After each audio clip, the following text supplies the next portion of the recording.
Welcome to the city of brotherly girls.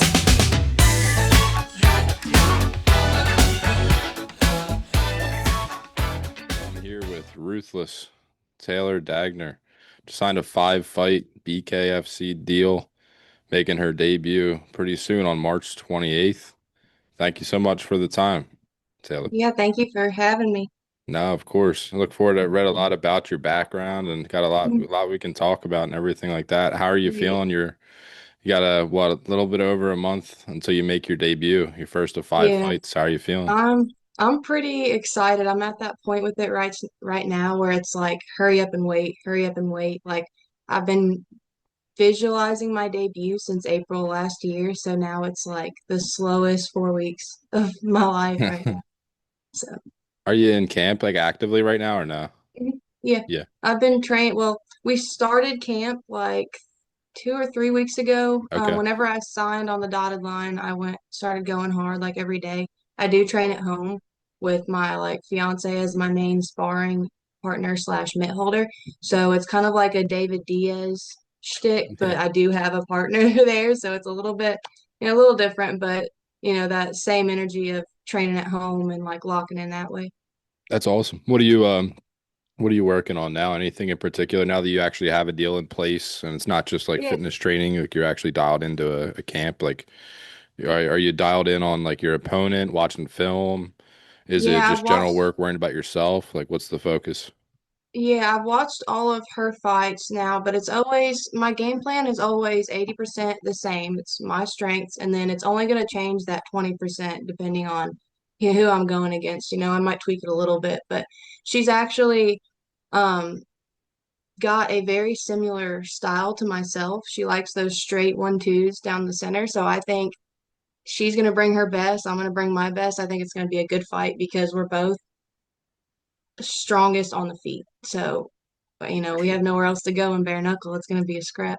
That's why it's the best. Yeah. MMA, people get bored of the ground game.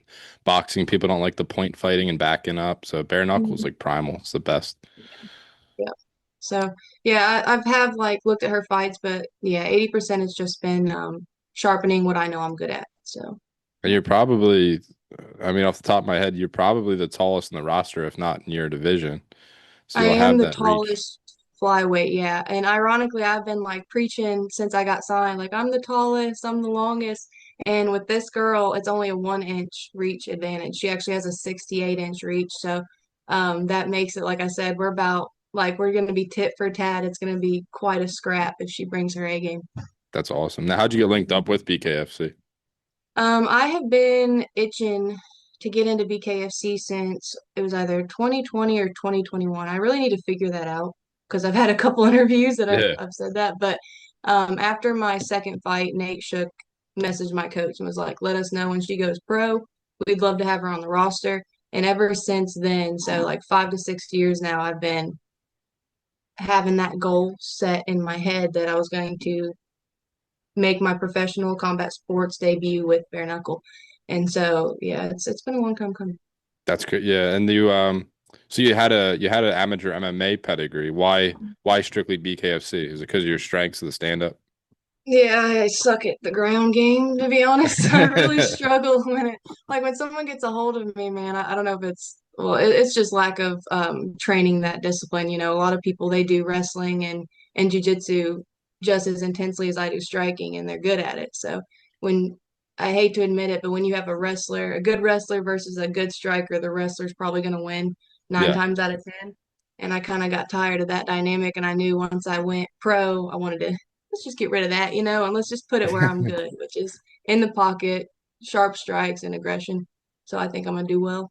for sure. Now, did you box at all? Did you have any amateur boxing Yeah, I fights? have two boxing matches. My first one was technically an exhibition because the girl was a pro MMA fighter. Her name was Hannah Guy, and she boxed me actually in preparation to box Taylor Starling in bare knuckle. Okay.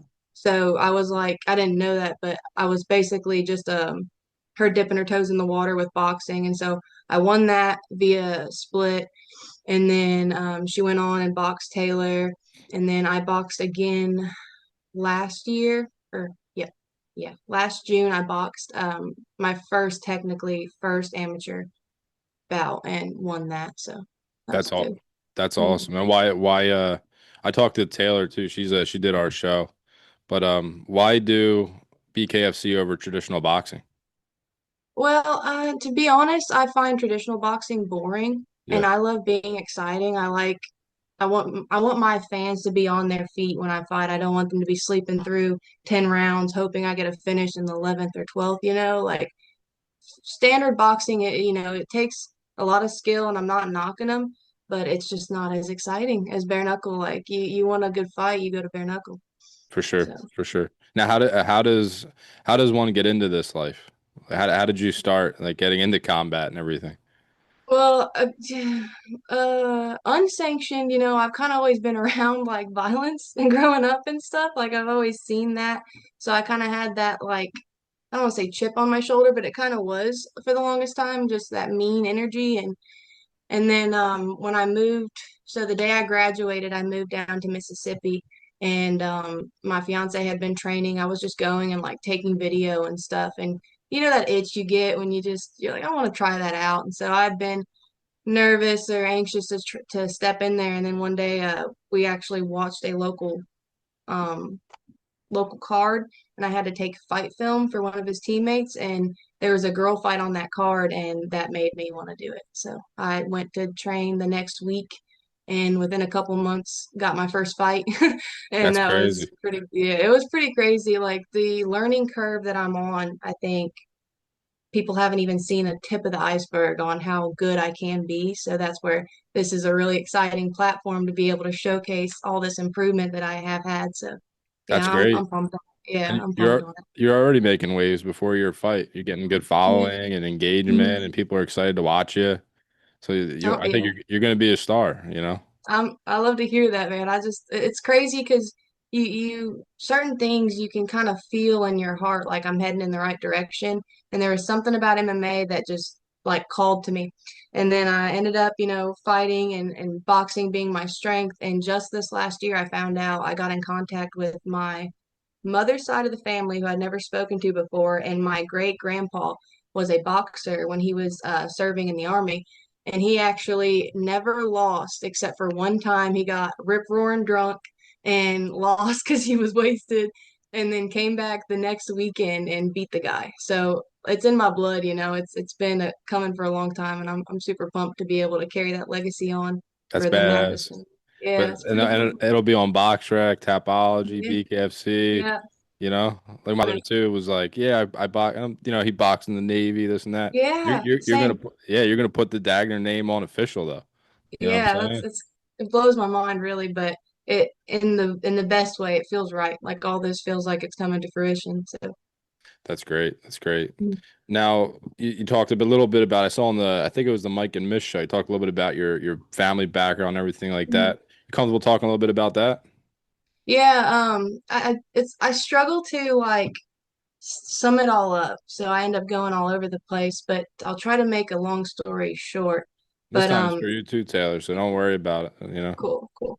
So I grew up in a single wide in the country, and I want to state that I have nothing against trailers. Obviously, you can have a nice modular home and soup it up, but the issue, and I say that to give you like a to context it basically, but my mom was also a hoarder on top of that. So in a single wide, it was like it was crazy, and so the hoarding didn't come till like later in my let's say like early teens, it got really, really bad to where it was actually starting to like close you in a little bit. But they were both my parents struggled with addiction. My dad was an alcoholic, my mom was an alcoholic, and she also was on pills. And I didn't know that until later when I started to kind of like listen in on arguments and stuff.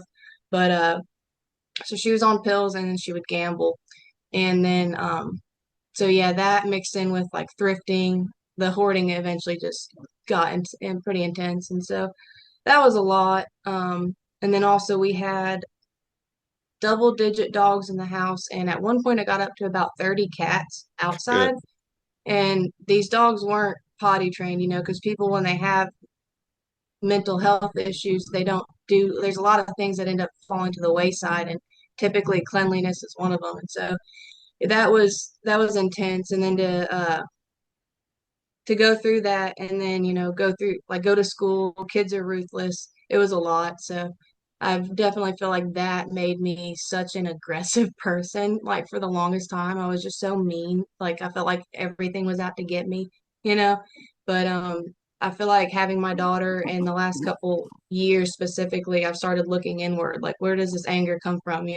Let's find the root, let's solve it, and let's make something good of this because you can't live your life with that poor me mindset. And so, yeah, I feel like I've turned my mental completely around the last 2 years, and that I'm using that upbringing, that foundation that I had as my fuel, and not in like a negative way that could like burn me out, but in a like I want other people that have this situation, that they're literally kids that are living in it now, going to school and feeling like when will this end? Like will it end? That it does get better. I want to be that inspiration for kids that are, the outcast. That you have so many avenues you can take, and high school and grade school is not your peak. So don't let that get to you.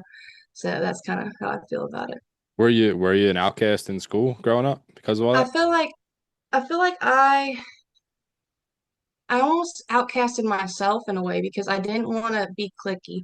I wanted to just like, and I also tried to be like that person that stands up for people. So I would jump in on, like, if someone was bullying some other kid that was like not one that was going to speak up for himself, I would go run my mouth. It got to the point to where, like, anytime this one group of kids was starting stuff and I would start talking, they'd say, "Oh, here comes Taylor." Because, I always am gonna like say something and really make it a big deal. So yeah, I kind of in a way, like I said, I had such a chip on my shoulder. I think I outcasted myself. I had a few select people that I was like good friends with that I rode for, but yeah, I didn't really have that many friends. But it's a sign of high intelligence though too, and you got a small tribe, you got your people. Hmm. That's a Yeah. sign of, high potential too.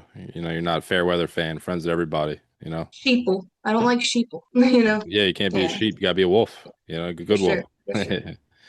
Can you think back to any altercations that you did have, like when as a kid where you're stepping in for somebody or any cool old fight stories, the playground or anything? No, my first time I punched a human was my first MMA fight, my amateur MMA fight. That was the first time, like, I mean, I'd swung on my brothers, but you don't know how to punch before you like Yeah. learn how to, like I didn't really Yeah. make any solid connections. But You didn't make a solid connection. no, now I know what a good punch feels like. But um, I'm trying to. You So grew up yeah, you grew up in Illinois or Mississippi? yes, Are you trained? Illinois. What you're in Mississippi now? Hmm. Okay. So yeah, I was in Southern Illinois because people always talk about like you have a Southern accent now. And I already was Southern Illinois, but I've been in Mississippi since 2018. That was Okay. when I graduated. That was the day I moved and just took my like 4 totes that I got from Walmart and left that house. So I have Well, so much stuff still at the house that's just buried now, like memorabilia and stuff that like I'll never get back. It's kind of crazy. why you would never go back? Well, I would have to excavate it. I'd have to really like my room is filled like my I don't want to rat anyone out, but I got to see what it looks like now, and it's filled. Like my window is filled where I used to just like sit like and look out the window. I can't even see in my room now. So Shit. Did you yeah. keep it because of like the situation? Did you keep your stuff tight? You keep it like or Mhm. especially organized and Well, I I tried. My room was really clean. I didn't even have a door though because of all the like some of those, doors in modular homes, you give them a good kick, there's not much to them. So after enough, like, I don't even know if it was my brother or my parents and I fighting, but after enough fights, the door got broke off the hinges. So I had a sheet as my door growing up.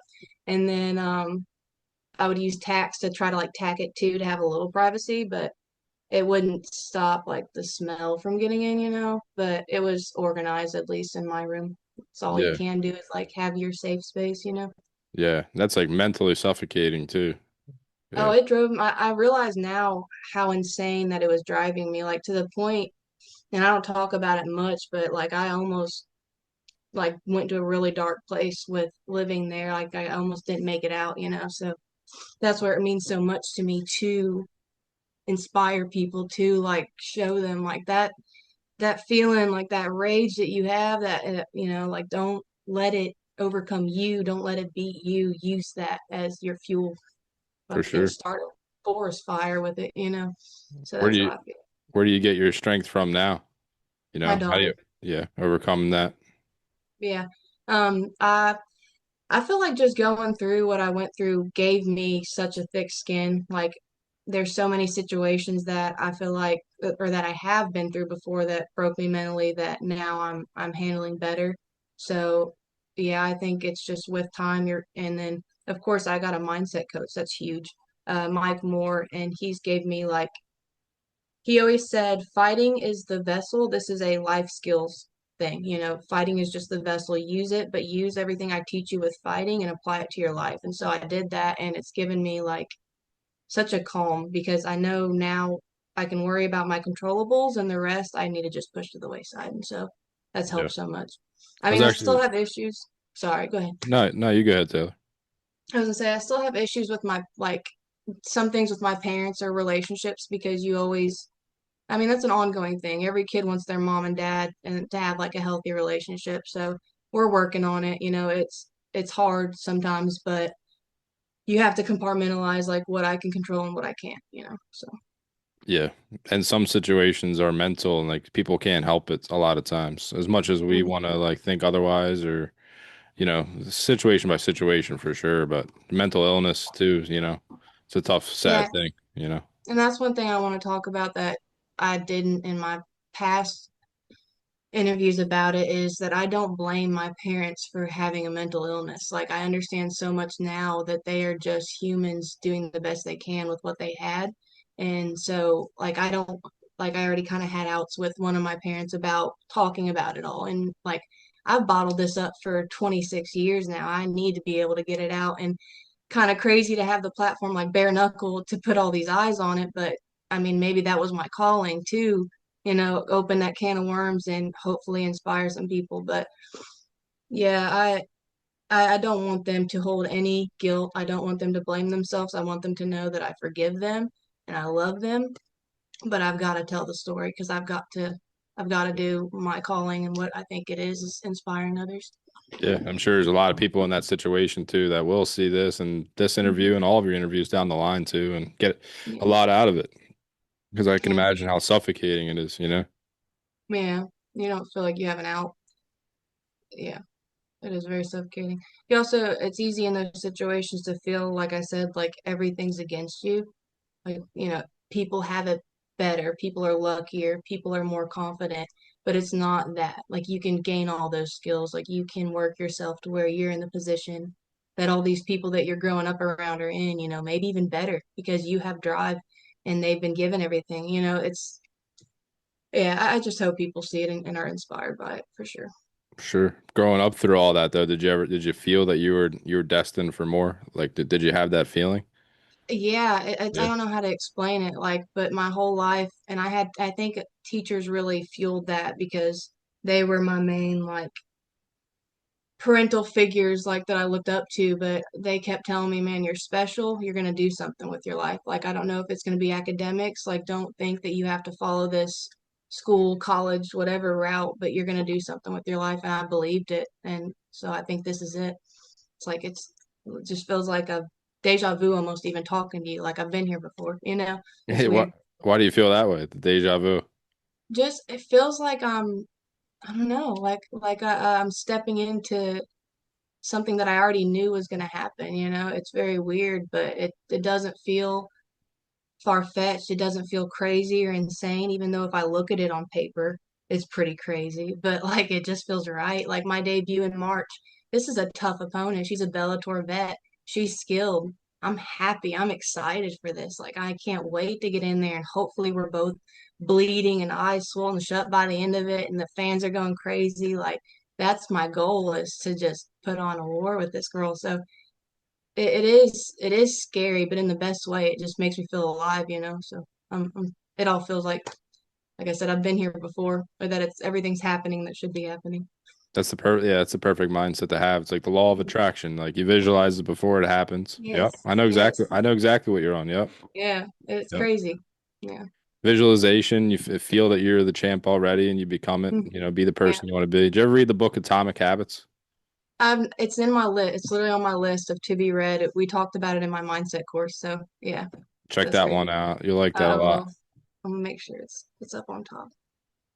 Yeah, Yeah. check it. Even if you read it even before your fight. I don't want to give you any spoilers, but it's you'll like it a lot. It's all about becoming like the person that you want to be by being that person already, and then eventually Yeah. you become it, you And know. that's how I feel like it's almost I struggled with imposter syndrome at first too. I felt like I didn't belong because of my background. Like, oh, you're Taylor Taylor still, like you don't belong in the big stage with people like Christine Fiera and Taylor Starling and freaking Juggernaut. Like these people, like there's no way. But my mindset coach helped me work through that because I have a stack of proof. Like there's a reason I'm right here at this exact point and this exact time. Like I've done all the work and why not me? Why not Taylor Dagner the next one, So I don't know. We'll find Yep. out. No, See. yeah, manifest it. It's gonna happen. There's no doubt. Yeah, Not even a let's yeah, find out. It's gonna happen. yeah.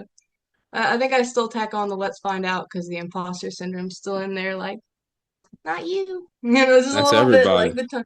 yeah, that tiny voice. It's like, don't be too cocky, but it really isn't cockiness because I know what I'm walking into. It's just I know I have the same two limbs that everyone else has. So Exactly. yeah. Exactly. I was actually taught when I talked to Taylor, she was saying about how she has the same, every fighter, it seems like they have that same rush. Even if it's like you're sparring or even if you're not a professional, you get that like weird rush of adrenaline. But then after the fight, there's almost like a dump. And Hmm. you, and Taylor kind of explained it to me, and I could relate to it in some ways of like an identity crisis. So Yeah. Yeah. Who am everything, I? exactly. Who Yeah. am Yeah. I?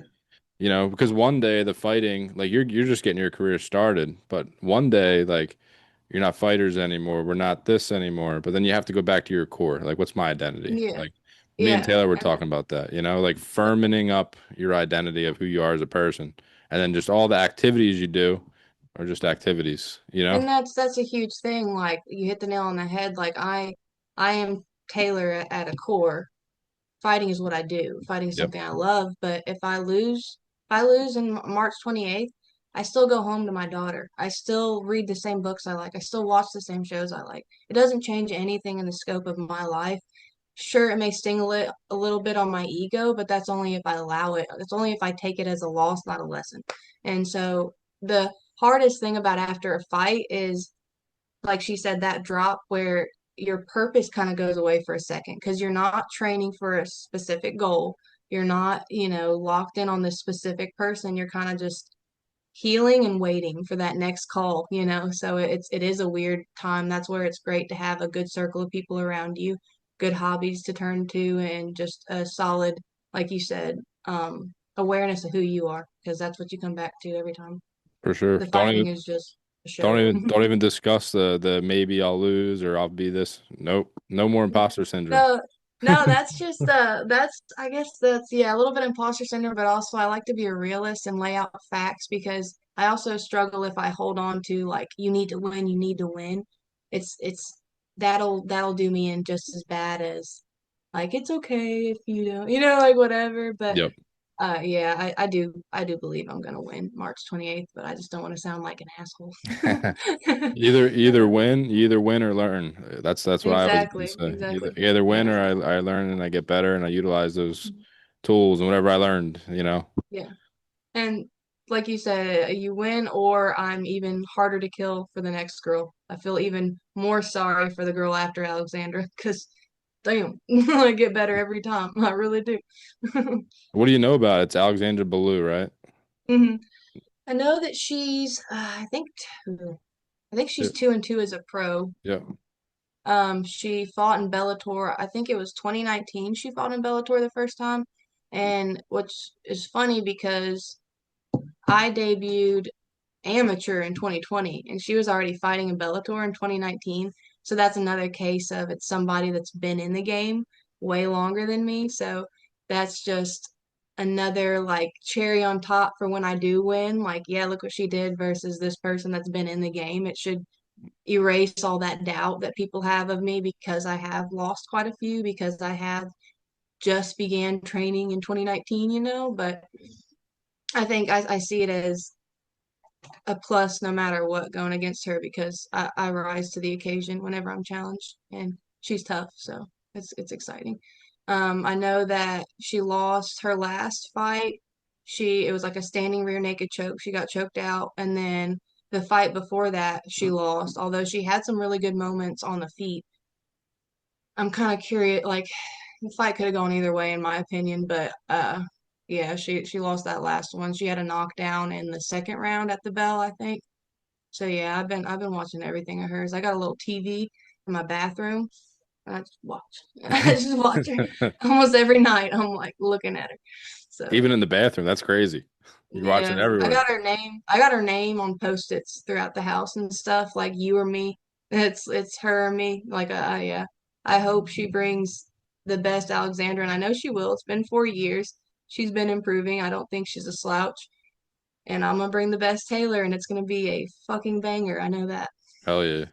When you watch film, do you turn the volume off and watch it without the commentary? What are some of your strategies when you watch film? I just watch it raw like it is, Yeah. man. I don't really change it because the commentary I've learned can be biased to whoever you can like so like they could be like, "Oh, she's hitting hard," but it's just because it's her cousin and in the Yeah. booth like, Yeah. "She's doing great, Alex." So, yeah, I and even like I do like to have Zach watch the film too because he's more, is it objective? Subjective?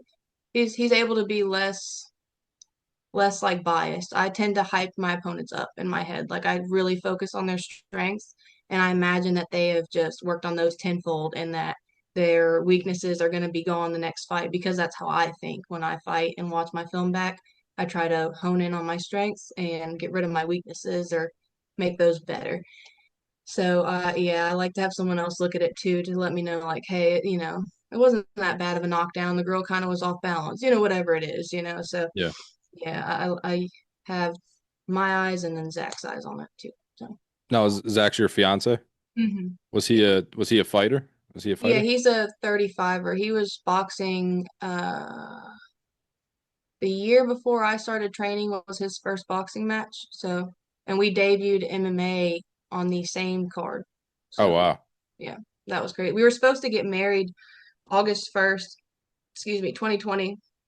COVID hit, the venue dropped down to where we could only have 50 people there or something. And to be honest, 50 people probably wouldn't have even showed up in hindsight, but we were like, oh, hell no. And so we backed out of the venue, and then a fight card popped up because MMA was one of the things that was still trucking through COVID because we're all over each other. We don't care about no 6 feet distance. And Yeah.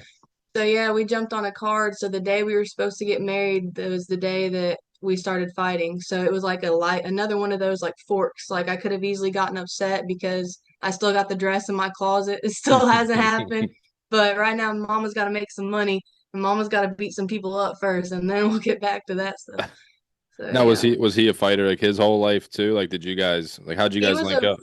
he was a pro motocross racer. My brother raced motocross growing up, so we met on Facebook because I was still like in the community. Like some of my best friends I had were actually from racing, so states away.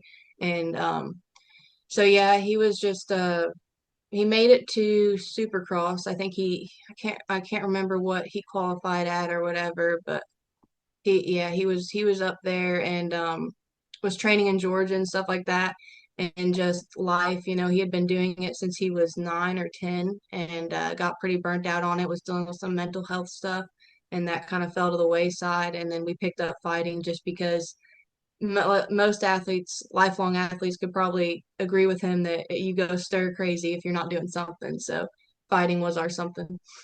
For sure. Yeah, even mentally too. You need to have something to. Now, what made you move to Mississippi? That's where his family is. His Okay.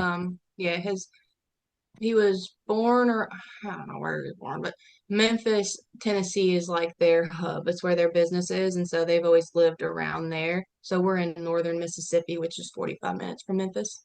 Gotcha, gotcha. And you Mhm. left like right away, right? You left your Yeah, the day I graduated, I walked the aisle or whatever. They had the lineup of people like saying good congratulations or whatever, and I was saying like thank you and goodbye.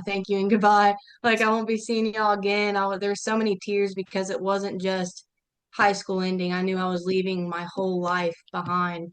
Like my brother was the like yeah, I won't be able to talk about my brother because that broke me, but it was hard leaving all them for sure. And yeah, that same day we went and got in the car. I went to the trailer. I got my totes loaded up and then I said bye to my dad. He couldn't even say I love you because it was such a band-aid ripping moment. And we nodded, peace out, and I left. That was it. So have you seen him since? yeah, I've seen my dad since. We it's up and down. We're doing a lot better now. Growing up, we didn't talk. Like growing up, there was very little communication between us and that the relationship was rocky. But in my adulthood, I've tried to do my best to mend that and to bridge that. Like I said, every kid needs their parents, and at least if their option is there, I think should try to reconcile and talk with their parents if they have that option. So we're working on it for sure. I went up and visited him at his house because him and my mom have separated since I moved out. They were together, which was not good when I lived there, and they finally separated, and that's thank God. And I went up and visited him, let him like he got to meet my daughter. That was huge, and we watched a fight card together, and then I went home. So that was nice. That was a big deal for us, like Yeah. having that. So. What's your family think about your fighting? Are they gonna be at Um, BKFC and everything like that? I think, to be honest, I think my dad doesn't tell me everything he thinks about it because I used to want to race and I used to want to be a BMX rider, but he used to tell me, girls don't do that stuff. And he probably thinks in his head, girls don't do that stuff when it comes to fighting, but he's very like, at least over Messenger and stuff, he's supportive and says like, he always tells me like, I always knew you had it. Because we would always end up staring each other down like wanting to fight. And so I guess that's the it he's talking about was I always knew you had it. Like I always knew you were batshit crazy. So it was pretty cool. But my mom's supportive. She of course messages me about it every once in a while, but her and my brother are actually packing up and they're driving to Connecticut for my debut. And that's crazy to me. I'm super appreciative of them for that because that's a little piece of home. I'll be able to look in the crowd and see literally pull from that like that energy. So that's cool. But I know she's gonna cry. Every fight she's been to, she cries. So I don't know what's going on, Yeah, they're but she watching their gets they're watching their daughter in the arena, you know? yeah, yeah. So yeah, they're supportive. I'm appreciative of that. I did a pod. Do you know Chaos Williams, the UFC fighter? I'm sure if I look him up, I'll know. Yeah, the name rings a bell for sure. He's like a UFC veteran, still in the UFC. But the reason I bring him up is we did a podcast and we were talking about Man in the Arena. I saw you put on Instagram. Yeah, I have that quote on a piece of paper that it's in my kitchen right now when I'm doing dishes. I'm telling you, it's constant. That's But yeah, warrior mentality. yeah, it's you got to commit to it 100% for And then sure. you'll have anyone can relate to it that is in the arena, even to some extent, right? You have blood and sweat and dust on your face and striving valiantly, and you'll still Mhm. have people chirping. You'll still have people doing this and that. Yeah, Can't worry yeah, about it. You're in the yeah. arena, People that Those understand, timid understand. souls, That's those right. timid souls that know not victory nor defeat. Yeah, those people don't count No, for sure. ab absolutely not. So you just gotta tune that all out. I thought that was cool though that you shared that because that's my one of my favorites.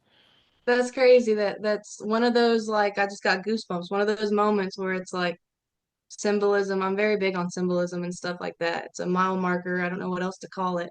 That I'm on the right track in life, but there's another one right there. Yep. A little connection. Energy Yeah, markers. for sure. Exactly. And I'm gonna start using that energy markers because yeah, it's crazy.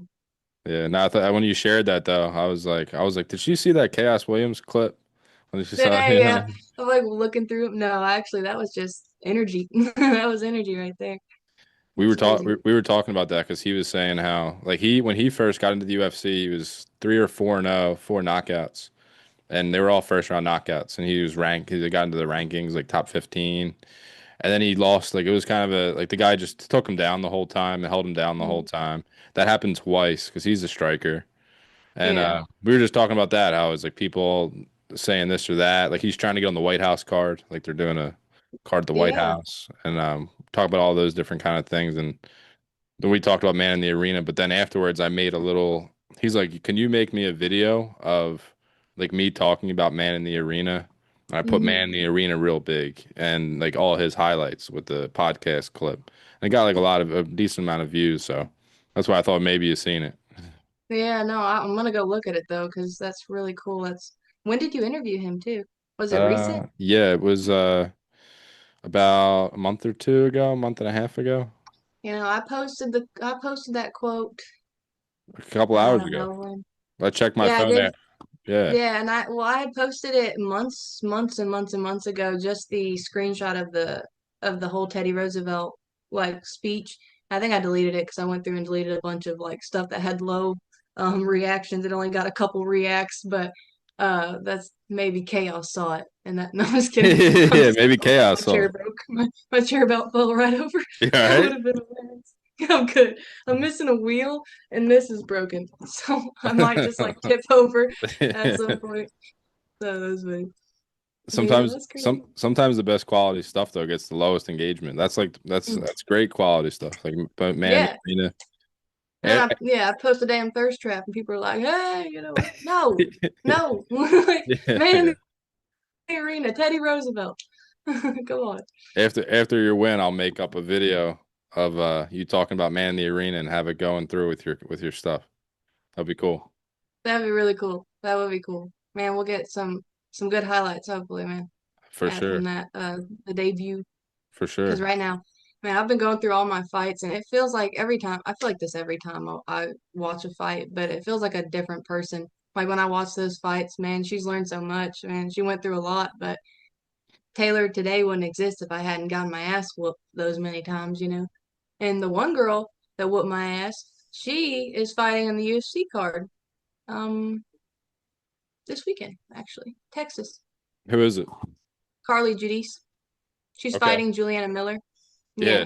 Killer And she's Miller. a stand-up Yeah. gal. Like she's really and not just stand up like on the feet. Like she's literally like a really good person. After our fight, we were like good buddies for a second, like Snapchatting for a while and stuff. And she was always super supportive and cool people for sure. You meet some good people fighting. Oh, that's cool. Hmm. Is that common? Like is it common to you go to combat with Befriend. somebody and then you're cool afterwards?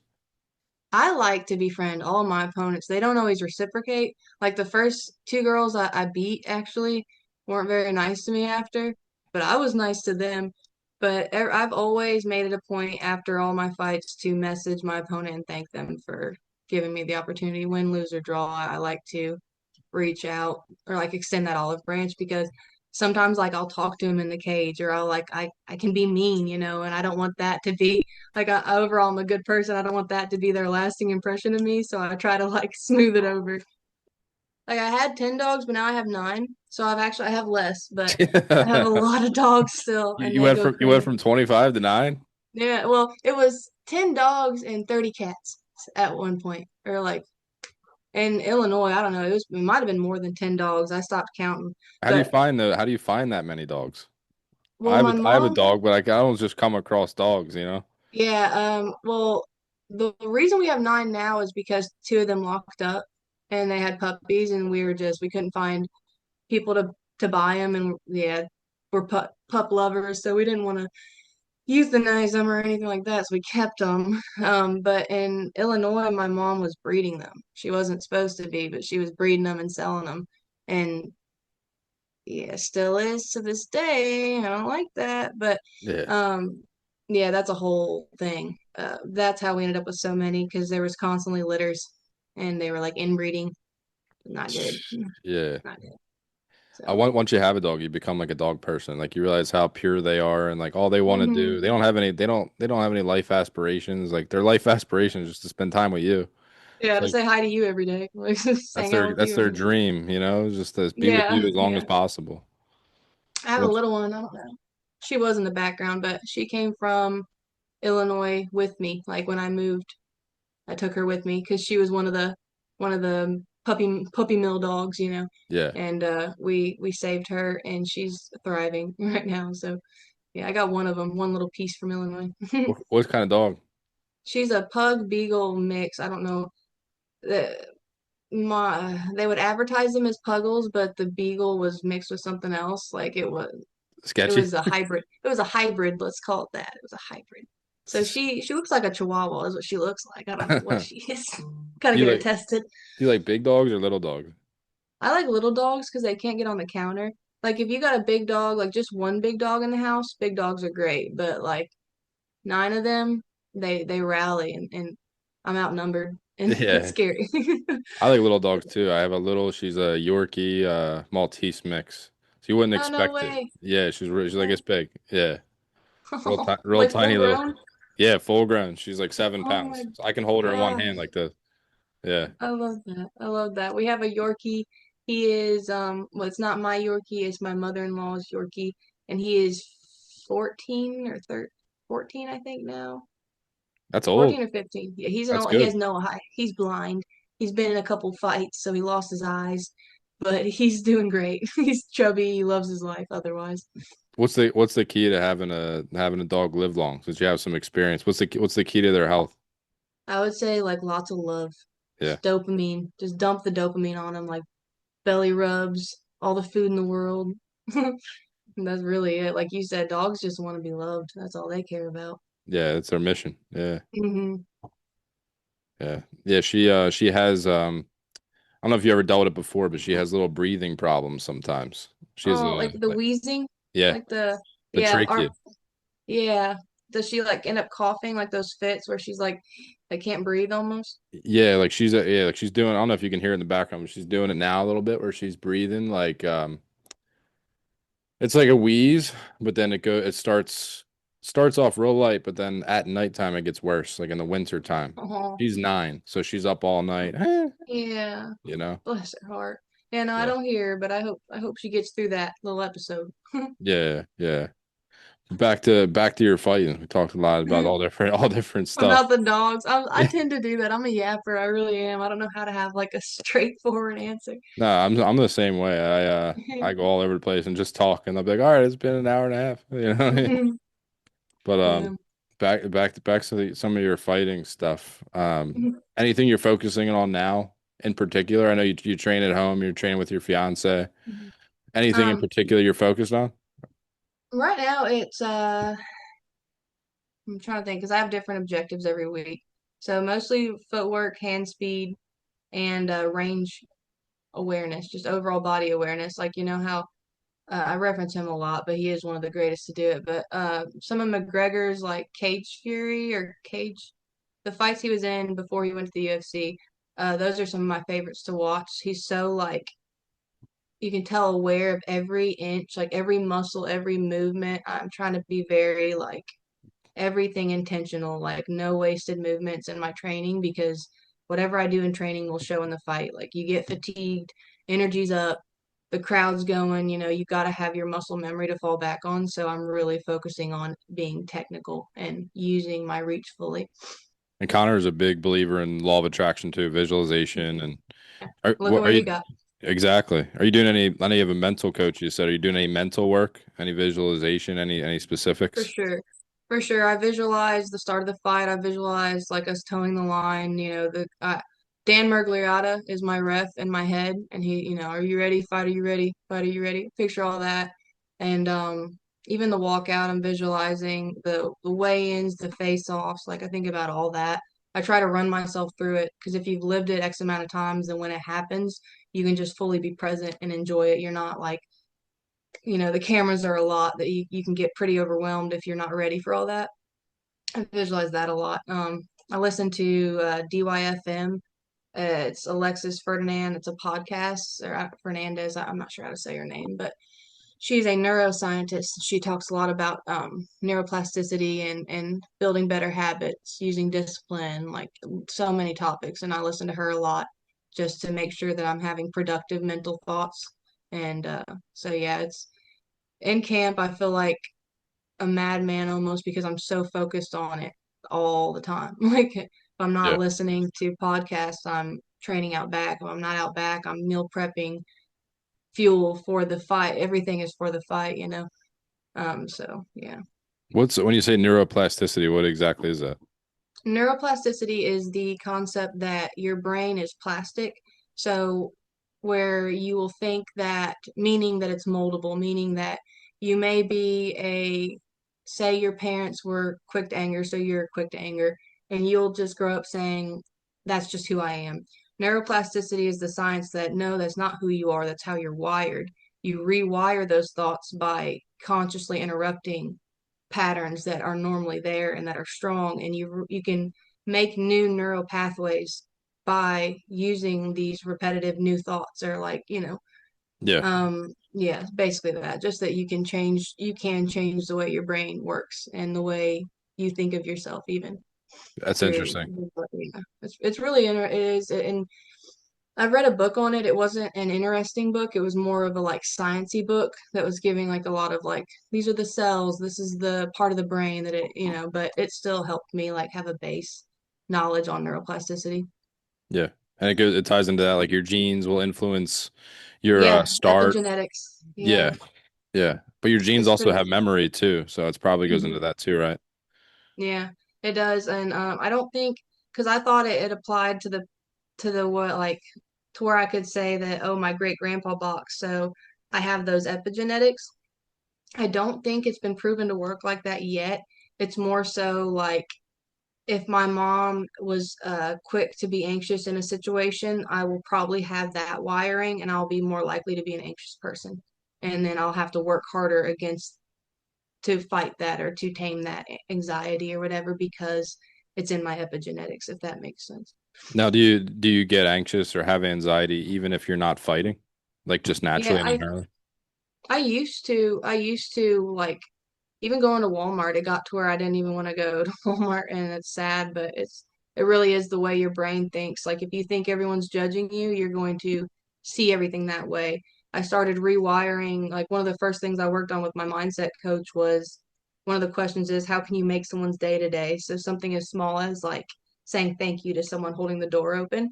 So I started looking for opportunities to thank people in public places, and that made me look at people different. And so I stopped thinking that they were judging me. And it's just a weird like neuroscience thing. It's like a hack. You can biohack yourself in a way. So now I'm more like the latter where I'm trying to say, you know, thank you for opening the door for me. Thank you for the coffee, like talking to the cashier a little bit more, like trying to bring joy into people's lives where before I used to kind of avoid people.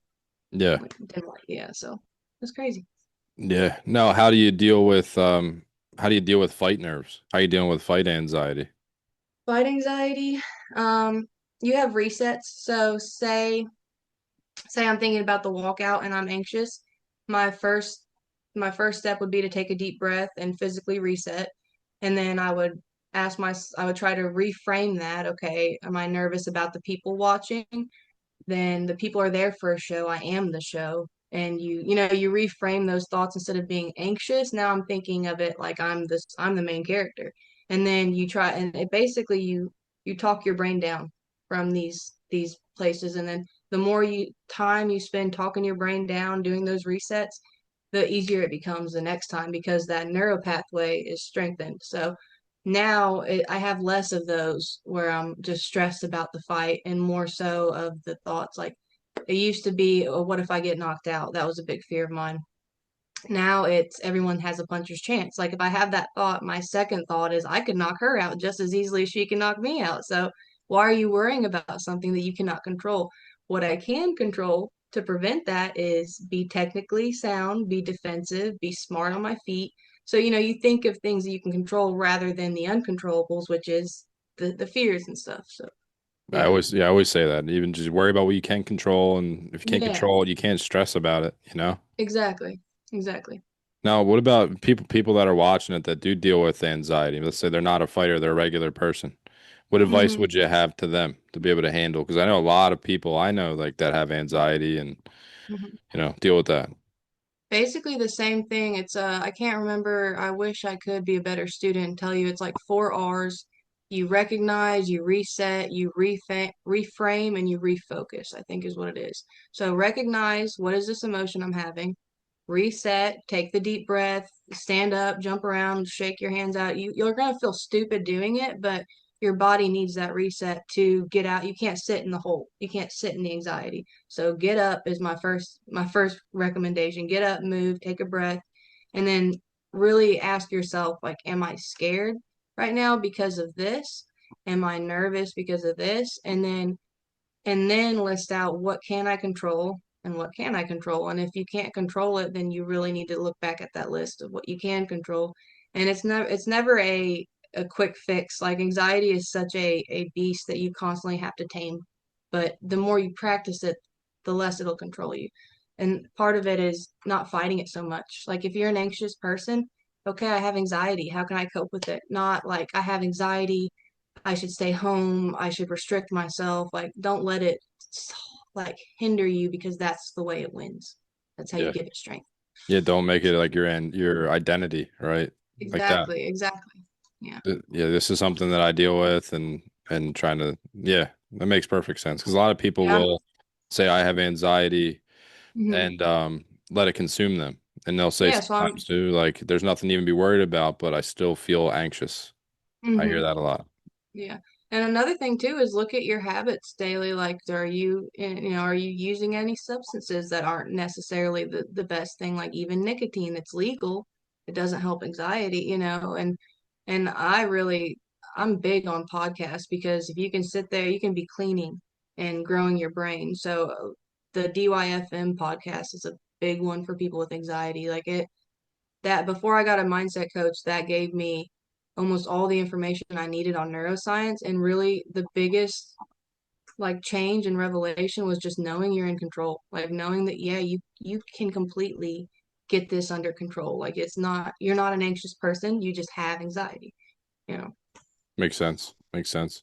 Mhm. Visualize that you're about to walk out. Mhm. What are you feeling? You're making the walk now. It's the 28th. What's going through your Man, mind? You're walking right my now. heart rate's up, my palms are a little sweaty, but I'm in the same arena that Kiss performed in. I'm in the same arena that I think Def Leppard performed in. The same seats are surrounding me that these people came and sat to watch some of the most iconic bands in the world, and I'm the show now. Can you believe that? Like that's gonna be crazy. And I'm gonna be walking. My brother's seats are to the right. He sat by the walkout, so I'm gonna look at them. I'm gonna, give them either a fist or I'm gonna point to them so they know I see them. Because I like to have things to look to in the crowd. I've done that before where I find where people are and then find them when I'm walking out. That's like a grounding thing. Salute to them. Whatever song I'm playing, I'm probably going to be mouthing the words to it. I still don't know which one. I got so many in rotation, but I like to pick a song that I can zone into the words during. And, eventually I'll get to the Cutman, which will probably be G. I'll say, congratulations for your new baby, and then we'll get in there. We're going to put on a scrap. It's going to be a good time. That So, then yeah, I thought about all you're of it. you're in there then. You're staring at your opponent. What's going through your mind there? No, now it's just time to put on a show, and that's it. I mean, you can't really, there's nothing left to be done but give it everything you have. So it's going to be a touch of knucks, not a touch of gloves because we won't have gloves on. It's going to be a touch of knucks, and then it's going to be a fun ass time. Then how's it go from there? What's the visualization? How's the fight? How's the fight go? And I see her doing her smart movements. She's probably going to try to pull my two from me, but it ain't going to be there when they think it is because I won't be there for it. But she's going to be throwing her jabs. I anticipate her to either come out really aggressive, like high volume, to try to overwhelm me because I have been overwhelmed before. And so if that's the case, I'm gonna circle, I'm gonna find my footwork, I'm gonna keep moving my head, and I'm gonna use my jab pretty much the whole fight. I want to have my jab in her face. So yeah, that's what I see. I mean, the rest is kind of, and it kind of she has to do a certain thing for me to do a certain Yep. thing. So it's at that point it's just reactions. But Yeah, you yeah, I see. can't give away your holes. Yeah, You know what I'm no. saying? And then I'm gonna do a front flip, and then and Yeah. then I'm gonna do this. No, but yeah, I think it's gonna be a good time. I really think it's gonna be. I think it's gonna be fight of the night, but I don't want to spoil anything. I think it's gonna be fight of the night. I think I'm gonna have a moment. I want to be able to be like, because I do kind of see her clinching too, because she has a belt, purple belt, and I have a blue belt. And if you watch any of my fights, I'm on the ground. So I see her trying to clinch. And if she does, I hope she does where we're by Dave. So I can talk to him, be like, "Am I doing good, Dave? Like, you like this?" Like, I want to talk to Dave during the fight if I can. That's my goal too. So that's another thing. When I'm in the squared circle, I'm gonna find where they're sitting, where the judges are and where Dave is, so I know roughly. And I don't know if we get a chance to fill out the squared circle before, like the fighters can get in there and move around. But if so, I'm gonna count how many steps it is from where we toe the line to the ring, so I know when I'm fighting how many steps I have before I cut an angle and stuff like that. Yeah. So, yeah. That's really smart. I never heard that before. Your actual step count. hmm Terry Johnson from law school taught me that. Okay. Who's Terry hmm Johnson? Law school MMA, they're in Memphis. Okay. We like to get up there to cross train. I haven't been able to this camp just with momming and vehicle like work and stuff like that. So it hasn't happened, but they're great people, super knowledgeable. If you're in Memphis area, go to them, like them or Memphis Judo. They're both two really solid gyms in the area. And yeah, they're just I think they used to be a UFC gym. Like I don't know what that means, but they The used to say brand. Yeah, the UFC. branded. Yeah. Yeah. Okay. And I'm not sure why they're not now, but they're not now. It's just law school. But they're still the same people. It's still super skilled. So What do you do for work? I'm just a stay-at-home mom. Right now I'm Okay. working towards getting my PN certification to be a nutritionist coach. Okay. Yeah, I And I saw want that to on your use Instagram. yeah, it's I had hoped it's a self-led course. I had hoped to be certified by now, but I just haven't gotten it done like I wanted to, but my goal is I made it through my first book last year, so my goal is to make it through the next two this year and at least be certified before January of next year.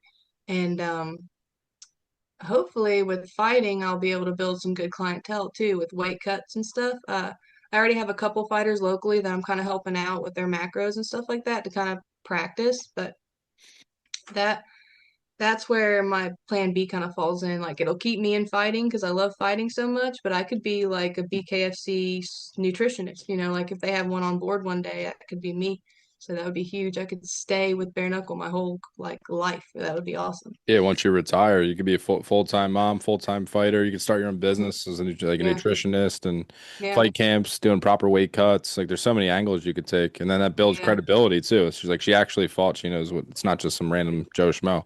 Yeah. Exactly. And the fight dietitian or the fight nutritionist, the girl that works with Christine, I've reached out to her because she had a similar certification and she said that that's an awesome certification I'm getting and that she has courses for once I get certified how to make money, how to be an actual coach. So I'm gonna of course sign up for one of those so that I can optimize my certification and actually know how to run a business because this is all stuff that I'm kind of trying to teach myself, but I fully believe I can do it if I put my head down, and especially with resources like her, it'll Yeah. happen. So Yeah, and you're your yeah. own as a fighter, you know now, especially like you're your own business.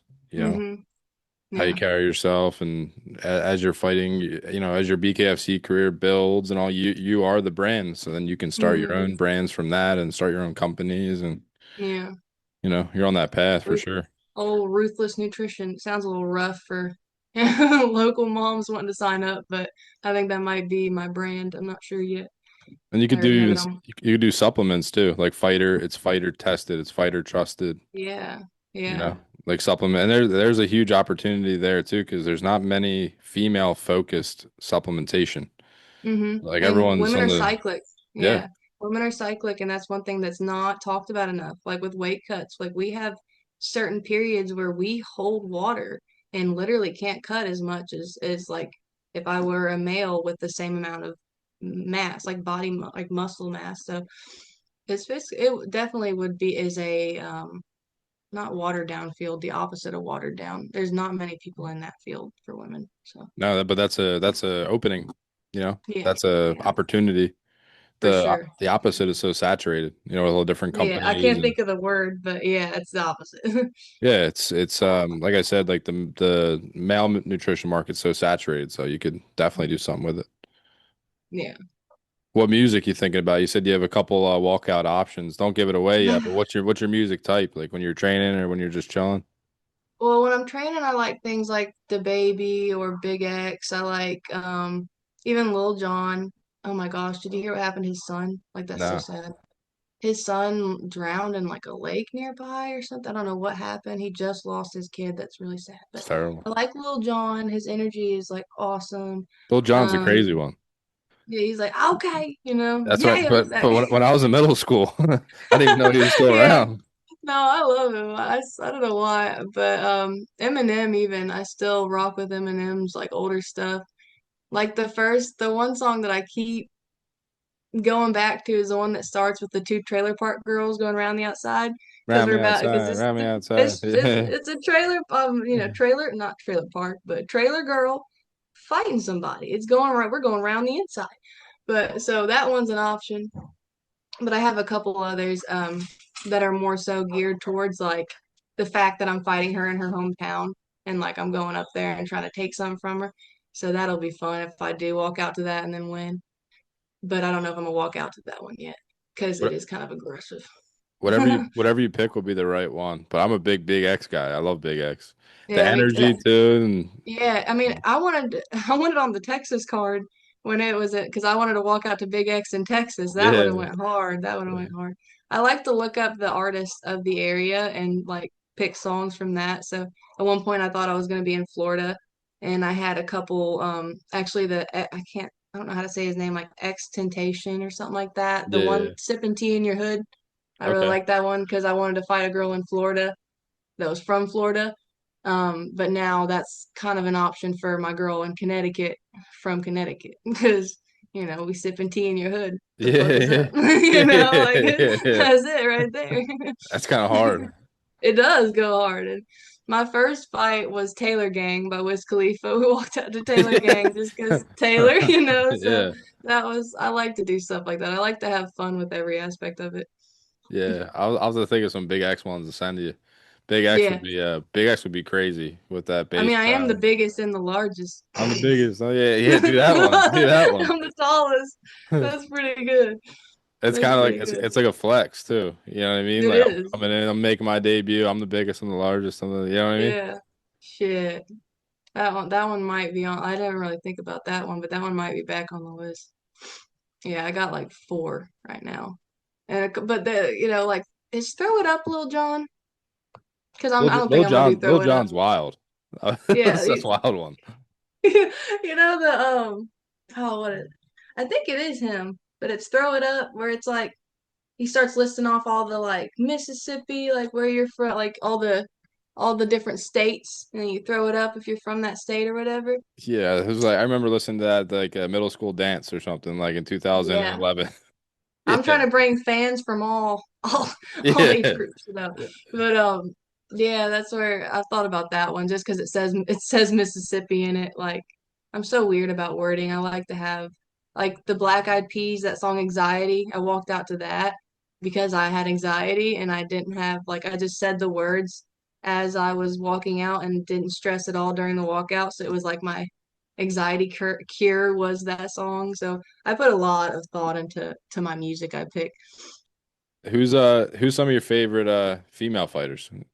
Like Female fighters. boxers and MMA and Um, I'll start MMA and then I'll go bare knuckle because I realized after a couple like thinking about it, my recent interviews, I never really mentioned any bare knuckle females I liked. They were all MMA, but Valentina Shevchenko for MMA.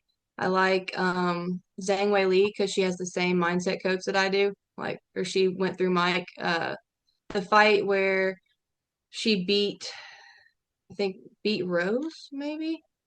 She had been on a lose skid and then she finally won. That was after she had gotten with Mike because it was her mental she was struggling on so bad with that lose skid. So Zhang Weili, Valentina Shevchenko, Dakota Dicheva or Dicheva, I love her. She's like my all-time favorite female MMA fighter. And then for bare knuckle, I like Christine, of course. I love how she's just a dog in there. She's real fun to watch. I like I like Taylor because I like how she's built her brand. I respect that so much, especially as a mom. I think she's done a great job, like building herself up, making money, like making more than just being a fighter. Her career, she does media now, stuff like that. Like she's taken all these steps outside of just fighting. I respect that. Um, I think there's quite a few girls that I like in bare knuckle. Like they're all cut from similar cloth, they're all like dogs in their own right. So I think that anyone that signs up to do bare knuckle should be respected, and Oh, especially if they're like vets of the sport and choose to do it again and again. Like that's something else. So yeah, those are the only ones I can name right now that come straight to mind. Those are my two favorites, I guess. did you ever Oh, get it? Borga. Did you ever get it? Oh, okay, Vorga too. Yeah. Yeah, I like Borga a lot actually. She went through domestic violence growing up and channels that into her fight. That's why she's so big on don't touch me, like Yeah. at the face-offs and stuff, because that's a boundary. That's something she's dealt with in life. So yeah, I respect her and I respect her for speaking on it too. She's another one that goes out and does lectures and stuff like that. So That's that's cool. great. Did you ever get a chance to talk to Taylor? No, she was at Texas and her and Nick walked like we crossed at the weigh-ins and I didn't recognize who she was until after they had passed and I saw her tattoos and I was like, oh shit, that was Taylor because I'd actually messaged her and was gonna talk to her and like wanted to get a picture with her at Texas, but I didn't get the chance. And then at the end of the fights, I was waiting. Like the security, was clearing up all the like stuff and I was kind of like waiting to talk to her. She was sitting with Nick ringside and they made me leave. They're like, "Are you with them?" And I was like, yeah, no, kinda. Like, I will be. And they're like, "You gotta Yeah. go." All right. So I left. But eventually I'm sure we'll chat in person. That'll be really cool. But she's been super, super supportive on social media. Like anytime I messaged her, and it's been a couple of years now, but I used to message her for like mental health stuff, and she was always really nice. So I respect that She's for super sure. super cool person. Yeah, you guys Hmm. would get along well. You're like similar personalities just talking to you. So you guys Yeah, would definitely get along. I definitely feel that energy. Like you get vibes from certain people, and I think we're cut from the same cloth. So I've said in an interview before they asked a matchup, and I said that she would be a good matchup if she ever came back to 25, simply because it's Taylor v. Taylor, and I think the fans would love it, like a Black Swan, White Swan, Yeah. like they could really get into that, and then we could party after. She's the Yeah. type of energy that like she'd be cool to cut up with after. So yeah, I like, and I just like the whole bare knuckle family. It's such a crew of misfits that are really doing the damn thing. I just love it. I think I'm gonna fit in just fine. That'll be your origin story though. That'll be the build up of Taylor versus Taylor. Will be Hmm. the when the clip you just said where I tried like getting her picture and they kicked me out and this and that. Yeah, They'll go yeah, that'll go crazy. That'll go crazy when yeah. No, it'll Taylor be didn't build up. kick me out. It was the security. Yeah, exactly. Yeah. Yeah, yeah, no.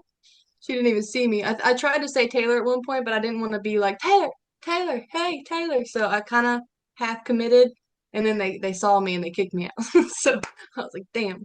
Did they know did they know you? Did the security be like, no, I'm No, actually he a was just fighter. trying to clean up all the trash. Like I was gonna say like no, I'm signed with them, but I thought about it from their perspective. Like they don't give a damn if they just Yeah.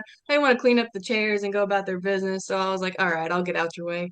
So I just left it at that. Once I actually have a fight, I'll be like, hold on, look at this clip. Like you know Yeah. me, Yeah. But right now I don't have nothing to show them.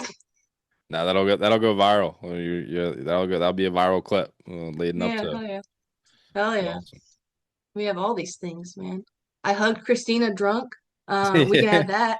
in there. I've told a couple people that, but I thought that was funny. You could tell she was like, "What the hell are you doing?" I don't know. It's nice to Where was see this at? Texas at the Yeah, same yeah. event. I was running around. I talked to Ben Rothwell. I mean, I also was drink. I never drink, but I had just fought my boxing match, and then it was like a celebratory, like this is our first BKFC event since you've been signed to really like soak in the media and everything and what it'll be like. And so I was drinking, and I got a picture with Ben Rothwell. I told him I was getting signed to the heavyweight division. That he better look out. And then I went to Cameron Delano, I think is his name, the bull rider. He had fought, and it was him and his like people. And I was like, "What's up? We're teammates now." Like I was telling people we were teammates, and he didn't really care. But his person that was with him, they were like, "That's awesome. I'm proud of you." And they could probably tell I was drinking. So I left, and then I found Christine and she like I was running around looking for people. But she was with Jules. She had her belt and she was like talking to fans and stuff. And we've actually spoken on social media as well because like I've been following Bare Knuckle for so long, and these are girls that I've, you know, pushed till your idols become your rivals type thing. Like I've idolized these women for a while. So we've spoken on some personal stuff before, and mostly like I don't know if you follow her socials, but the family Yep. stuff she's got going on. And so I wanted to talk to her about that because genuinely like that I feel for her, my brother means a lot to me. And so told her I hoped all was doing well, said that her and Jules were a cute couple, like all the girl things that you say when you're drunk. And then I just like brought her in for a side hug and without even thinking like, does she like hugs? And she nicely accepted, but was like, go, like we gotta go, Jules. Like they were going about their business, but she was nice enough to stop and chat with me and give me a little half hug. So I love Christine. We're best friends. I don't know if she knows that. We're best buddies in my mind. In a year or two from now, you'll have people doing that to you, and then you'll remember what it was like. Yeah, exactly. I'm like, damn, You'll get be these drunks off me. Taylor, Ruthless. Yeah, that'll be crazy. That'll be crazy. I'll walk around with a mask on. Yeah, No flash photography. yeah. You were at BKFC Texas with Ben Bonner and Soto, the hmm that fight? Yeah. What'd you think Yeah, of the that card? was a great card. Eh, great card, except, and I hate to be this way, but fuck it, I'm gonna do it. The girl fight didn't deliver on that card. The Jess I versus Agapava, I think they were a little scared. Both of them were a little too timid in there, like scared to get hit. A lot more clinching and not much active clinch than I would have liked to see from a exciting bare knuckle matchup, especially with a UFC vet versus a UFC vet. I was hoping they'd bring the heat, and they didn't actually. So every other fight though, that card was really good. Like there was some fights that I would go to get a drink and it'd be over with. Yeah. Damn, like I can't get up to get a drink because these fights are going so fast. Like I had to wait till intermission. I just did a pod with if you know him, Anthony Garrett, the Warrior of Christ, they Yeah, call him. yeah, he was there. Yeah. Did you get a chance to meet him at all? I didn't get to meet him, but I did like follow him on socials after that fight and like have been following his career since that fight because I had heard of him, but that was the first fight where he actually like stuck in my brain. He did Yeah. really well. Yeah, that card was stacked. I'm trying to think of the other fights. That was Arlovsky's debut, right? Andre Let's Arlovsky do was it. on there. Yeah, Andrei Arlovsky. Now that fight, honestly, that fight had me thinking that he would have no chance versus Rothwell. He surprised me very much versus Yeah. Rothwell with his performance. Also, like which that's where you can't, MMA math and BKFC math doesn't add up sometimes. But yeah, I definitely thought from that performance that bare knuckle was kind of like scary to him that Ben would dog him out. But all fighters have their night. It wasn't Ben's night, and Arlovsky is a stellar champ. I didn't know he went through all that cancer. Like he's, not remiss. He beat cancer 3 times, I Yep. think, and then goes on to be a BKFC heavyweight champion. Like that's quite a freaking story. So, hats off to him. That's amazing. Yeah, UFC champ too. Yeah. Yeah, Did crazy. you did you get a chance to watch? Do you watch the Knucklemania card in Philly? I did. I Yeah. did. Yeah. What'd you think I of Masan I Wong think and Crystal? I think they're both stellar competitors. I think they're both really good, but I am a huge person. that's against rematches on Knucklemania. I think we should keep rematches off Knucklemania, especially, and I said this in the BKFC show in the chat. I said Bonner versus Soto is not going to be as exciting the second time because you don't let somebody beat you up like that twice. You both learn from it, and especially with full camps, you just can't come in with that same fire as an 8-day notice, Ben Bonner. So yeah, I knew that that one wasn't going to deliver like the first one. So I had doubts about that. And then just the same thing with Crystal and Jod. I think they both have felt each other's power. They both wanted to be smarter fighters the second time around, and that just leads to it being not as exciting because you're avoiding those scrappy exchanges that the fans love to see. That's a good point. That's a really good Yeah. point. I never thought of because you're going to be more calculated your second fight. I'm You're going to, always yeah, exactly, yeah, and it's rare when you see a rematch that the second fight is as exciting as the first one because you don't know which the first fight is the unknowns. That's the fun part. The second fight, you felt everything, including their power. So yeah. yeah. Well, they do them in boxing because it could be a money grab. That's one thing, Hmm. business, Yeah. but then you get some Yeah. that stand the test of time, like Ward Gotti and the trilogy, Fury and Wilder, Hmm. Yeah. even Taylor No. Serrano, Katie Taylor and Amanda Serrano. Yeah. See, those are good. Those are good rematches. But that's like you said, regular boxing. That's where the rematches should happen for sure because that's such a boxing is like when you're watching the highest level, it's like you're watching the same exact thing every fighter's doing. Like, there's only so many techniques you can do in boxing, and then you do them very well. That's how you get like the best fighters are just faster, a little faster. Their timing's a little better, It's not like they're doing any magical techniques that are different than the rest of them. But yeah, I'm trying to think of rematches that were exciting, but I can't. I can't right now. I In know in MMA BKFC. there's yeah, and BKFC, I can't think of any. In MMA, like UFC, I think of the Moreno trilogy. Those were all really good. Um, who else? There's someone else. There's been a couple rematches. Nunez versus Shevchenko. Did they ever rematch? I'm not sure off the top of my head, but I don't think so. Yeah, I don't think so. Connor versus Diaz. That That was a was good a one. that was a good one. Those are iconic rematches. But see, MMA is a little different because there's wrestling and jujitsu as well. So there's a lot of different ways the fight could end. And bare knuckle, it's striking, it's striking and clinching. So you're either aggressive and it's exciting, you're aggressive and a little sloppy and it's exciting, or you're technical and it's a little boring. So Yeah. it's rare you're gonna be aggressive and sloppy twice, I feel like. How even just as a fan, like how big do you think BKFC could get like in the I next think couple of years? BKFC could be competing with the UFC within 5 years, if not bigger than the UFC, because it's so primal. It's so like deep to the core, animalistic, like no gloves on, no stalling. It's easy for MMA like UFC to get watered down with like wrestling's great and jujitsu's great if you're wanting to watch just those, but Yeah. people get to drinking and the card gets to going and they're watching these two people lay on each other, they start booing it, it's unless Dana starts using the same types of standards that Dave has, which is you're exciting or you're cut, then BKFC is gonna surpass UFC within the next 5 to 10 years. Easy, Yeah. I And think. it's so primal too. Like you said, I remember Hmm. Dave because he's from Philly. Hmm. I'm from Philly as well. Okay. And he started that. That's where I got the name like City of Brotherly Gloves, like City of Brotherly Love. It's kind of like a play Yeah. on words, but he was for years like, trying to get it legal and sanctioned. Had a really hard time even in Pennsylvania because we had athletic. The guy who ran the commission like wasn't for it, so it was like a time in the making. But if you go back to the 1800s and actual prize fighting, it was all bare knuckle. And Hmm. the reason I like it so much too is, and correct me if I'm wrong, but I just in my life, some of my life experiences, like if you get into a fight in the street, right? It's about 30 seconds long, if that. If it does Hmm. go to the ground, you're going to get hit with a bottle, you're going to get kicked in the head, or you're going to get Or your arrested, head's hitting, yeah, or your head's hitting the concrete, like, or your yeah, head can hit the concrete, get arrested, whatever the case yeah. may be.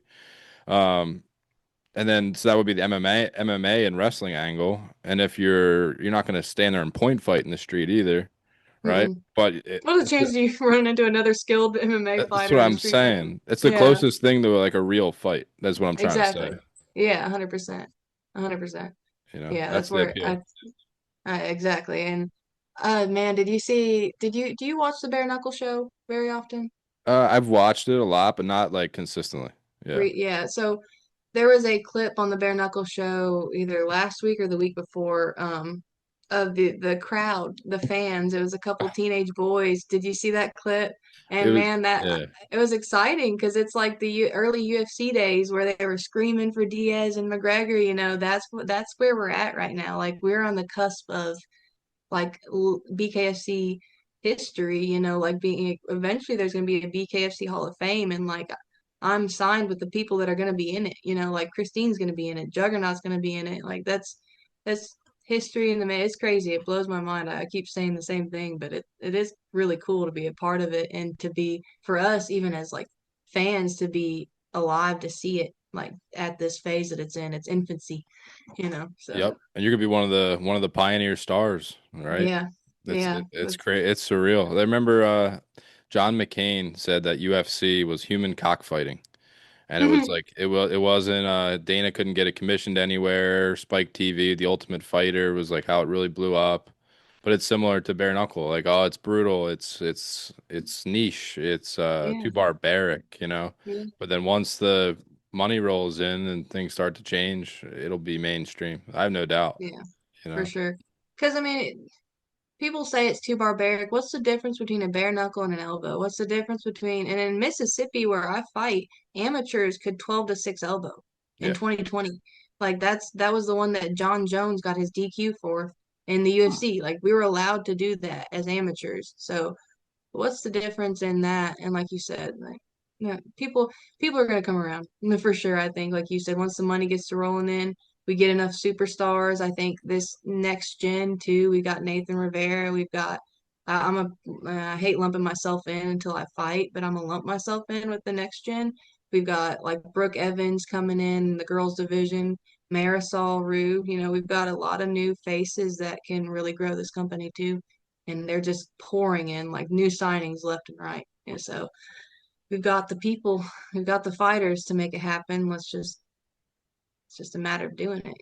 Yeah, there's a ton of stars. Like obviously Christine, Juggernaut, Hmm. Redneck Mundell. Locally, we had Pat Brady, Yeah. Lex Ludlow. Like we're getting a lot of Garv, stars. Johnny Johnny Garbarino. Johnny Johnny Cannoli. Yeah. Yeah. Yes, there we go. Johnny Cannoli. I talked to him at Texas too. Well, mostly his wife, but they were there. And I was like, "Hey, I got signed. You're a cannoli guy." And he's like, she started laughing. She's like, "You got called cannoli guy." And so she was Gianni, I think is her name. She was talking to me, and she's like, "That's exciting, because he was signing autographs and stuff. So he was kind of like a little bit busy." And she chatted with me a little bit, and he's like, how you feel about it?" I was like, "Oh yeah, I'm excited, but I'm batshit crazy," and that got a laugh out of them. And so they're good people. Like the whole energy of any fighters you come across from bare knuckle, it's good people so far that I've Yeah. come across. They're just like genuine people, like Hmm. regular people, you know? I mean, bare knuckle fighting is also very humbling. Yeah, Like, exactly. yeah, so like, yeah. Even I like seeing it was a photo recently. It was all the girls. It's Taylor, Britton, Christine, and someone else. I can't remember now, but they all took a photo together, and it was like the female faces of bare knuckle, and it's cool seeing that like already, like that's history in the making, like legends. So really cool. For sure. But there needs to be like of course there's many great stars. Needs to be a Ronda. There needs to be a Mhm. Connor. Like they even Yeah, cross over into all the combat space. Like you have that with yeah, Mike Perry, you have that with for some sure. guys. But there's But a he was kind of already Mike Perry was Mike Perry yep, before he came to bare knuckle. yep, We need people that are gonna be, Taylor Dagner from bare yep. knuckle, like you That's said, right. crossover, and that's my goal too. So like I have some ideas like. For example, I don't know if you pay attention to any teeny bopper music, but Sabrina Carpenter, she's like really cool, and she's known for her like outfit reveals. She always has on like the trench coat and does the outfit reveal or whatever. And I was gonna pay homage to her on one of my fight like weigh-ins. I want to get like a dress like she wears and do like the outfit reveal and it not be a fucking, you know, lingerie fit, but be like a nice little classy dress and Yeah. like do my hair like Sabrina's, whatever, the blush blindness, and then tag her. And that could cross over into that platform of, like bringing those younger girls into it. So, like, I'm trying to think of ways to do that myself and just using my own stick. Like, I like dressing up. I'm a girl, like, use that, but like pull other celebrities into it. Kind of like, um, was it Pat Brady that got Shane Gillis to walk him Yep. out? Yeah. Yeah, like huge, smart, like so smart. More people need to do that because even like Eminem has walked a person out before. Like it's never too far fetched to reach for it. You know what I mean? Have Sabrina walk you out. So it's like singing her song, like that'd be awesome. No, That'd that be her music would kind of suck for a fight, but she could walk with me and do like a dance or something. that'd be crazy. That would be cool. Yeah, I like her a lot, but Yeah, that's a good and like I said, differentiation, like a good niche for you, you yeah, know. yeah, cross over a little bit into that, and that would bring in like more girls and then girls of like a younger age group to even get them thinking about it. Whereas like you're told growing up as a female that's barbaric, when women don't do that. Like, yeah, the fuck not. Yes, we do, and that's what I want to be telling people is like you can do whatever you want to do, Yeah. regardless. So, Now, would you like you have a daughter, right? hmm. Now, with your daughter and your future kids, with your fiance and everything like that, if they wanted to get into fighting, would you let them? Oh yeah, for sure. 100%. I would Yeah. just make sure they were prepared. I Yeah. would do everything in my ability to prepare them physically and mentally for wins or losses, and just be there, be in here after, like do my best to support them. I'm never gonna force it on them. I think that's terrible, but I do want to have that option available, and I do want them to do jujitsu for sure and wrestling for sure. Just like regardless of if they end up fighting, I want them to have those two bases for self-defense because wrestling is just so universal and could save their lives literally, especially as a female, could save her life one day. So, Even as a female too, well, both, but really especially like a young girl building up her confidence, hmm, you know, her will and everything like that too. I totally agree with you there, especially yeah, jujitsu. Like they yeah. have to have respect, they have to have discipline, they learn all that at a young age, you know. Did I'm definitely you gonna do that as uh well. did you see that video of that girl that got jumped at a Pizza Hut and she had been training jujitsu? It went kind of semi-viral recently. Three girls came in and tried to jump this girl while she was at work, and the girl was a trained, like she was in jujitsu, and she used almost like I can't think of like a collar, like tie. She got a Yeah. hold of her jacket and Like a judo gi. tossed her to the Yeah. ground, and yeah, and beat her up, basically beat all three of them up herself, and then they all got charges too because they were trying to seriously harm her. And she defended herself, didn't get any charges, kept her job. She was safe. Like so many positives to training. The only negative was she was bullied by those girls for being an MMA fighter. But look what happened to them. Like they're Exactly. Yeah. viral for being shitheads, and she's defended herself. Yeah, and So the training is so if you train like the average person like walks around like being a tough guy or a tough girl, hmm, they don't even realize what like a yeah, trained person can do. Then there's like a yeah, misconception there with the average person that they don't understand. That's yeah. another And thing too. I've been on that other side, like I said, with that chip on my shoulder. I was like, I wanted to fight somebody so bad growing up. Like, I don't know how I didn't fight anybody, but I was asking for it. Maybe that's why, because I was so crazy. They were like, well, bitch, like you, whatever you want to do, just do it. But, um, yeah, I definitely, if I would have come across an MMA fighter with that attitude, I would have been sunned real quick. So I'm glad I didn't. Glad I didn't. But, Did you see I just thought of it randomly when you brought up like with Sabrina Carpenter and mhm. like potentially like with the dress and everything. Did you see the movie that Sydney Sweeney just did about Christy Martin? I haven't watched it. I read a lot of negative. Like, I don't know if it's good or not. I watched Yeah. the documentary on Christy Martin, so I Yeah. know about Christy Martin's story. Yeah. Um, but I haven't watched that. Have you watched it? So I watched the movie. Me and my girlfriend went and seen it, and there was a Okay. lot of negative feedback to it. But I honestly, I really liked it because I'm a fan of Christy. Yeah. And I thought Sydney did a good job. Like Maybe people, that's the secret is actually knowing the story before you watch the if dang you're thing yeah, is if you're yeah. into boxing or you're into combat, you're familiar with Christy. Like you can see because they were saying like her accent is off. They were saying she doesn't sound like she normally sounds. It's because they see Sydney Sweeney trying to be a fighter, which is like weird. So it just has Yeah. like a weird vibe. Yeah. But I thought she did good. But the reason I bring it up is like obviously, it's Christy Martin's like crazy trainer and all that aside, um, that was kind of her one of her like little niches was she's fighting different girls that let's say a lot of girls wear lingerie. Let's say a lot of Hmm. girls are a certain type of way, this and that. She was like, no, I'm gonna wear dresses, Hmm. this and that. But she gained a ton of following because of that. Like Yeah. she was on the Tyson undercard, like with Don King, and you would have girls, little girls, older women, every religion, every faith, every race, men respected her. It was like Yeah. that's how that made me think of that though, you know? Yeah, that's definitely the idea I want to go for because I want to make it clear I'm not knocking women that do that. I Of understand course, like of run course. run game if you have to wear a piece of floss if it's legal. Do what you got to do, but that's not my shtick. It's not the approach I'm gonna take.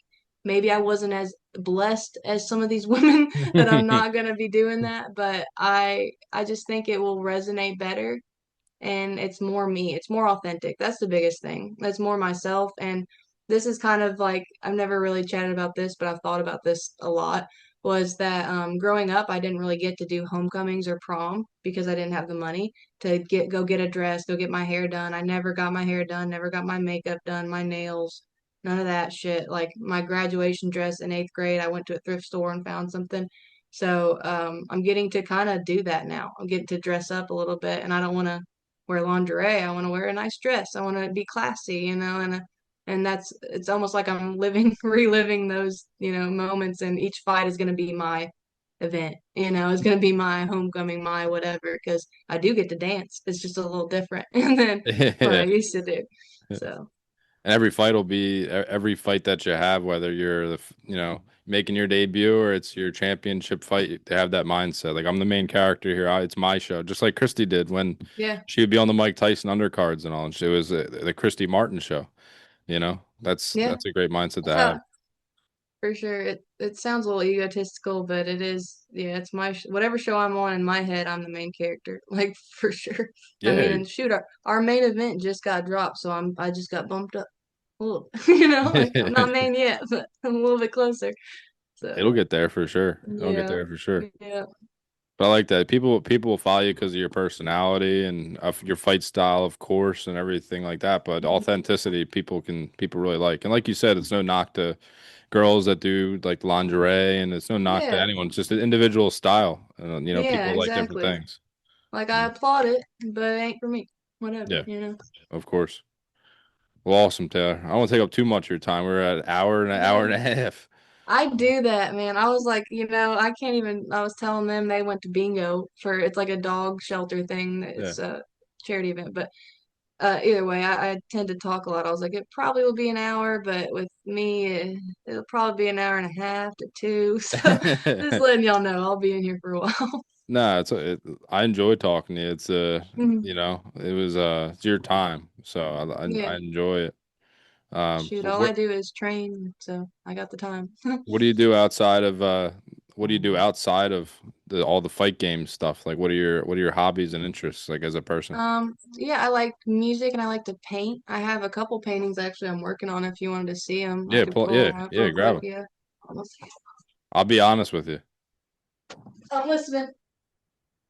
Okay. So this one's kind of creepy. No, I'm gonna save that one for last. Okay, this one is done by Marilyn. Okay. Did that? It's Yeah, great. not bad. It's really good. That was one of my Wait, first ones. let me see the Maryland again.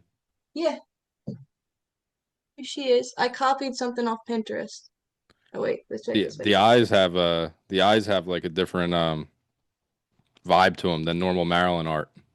She's pilled out. This Marilyn's pilled out. Yeah. Anyway, so this is on that note, this is my daughter. I'm working on Oh, her. that's awesome.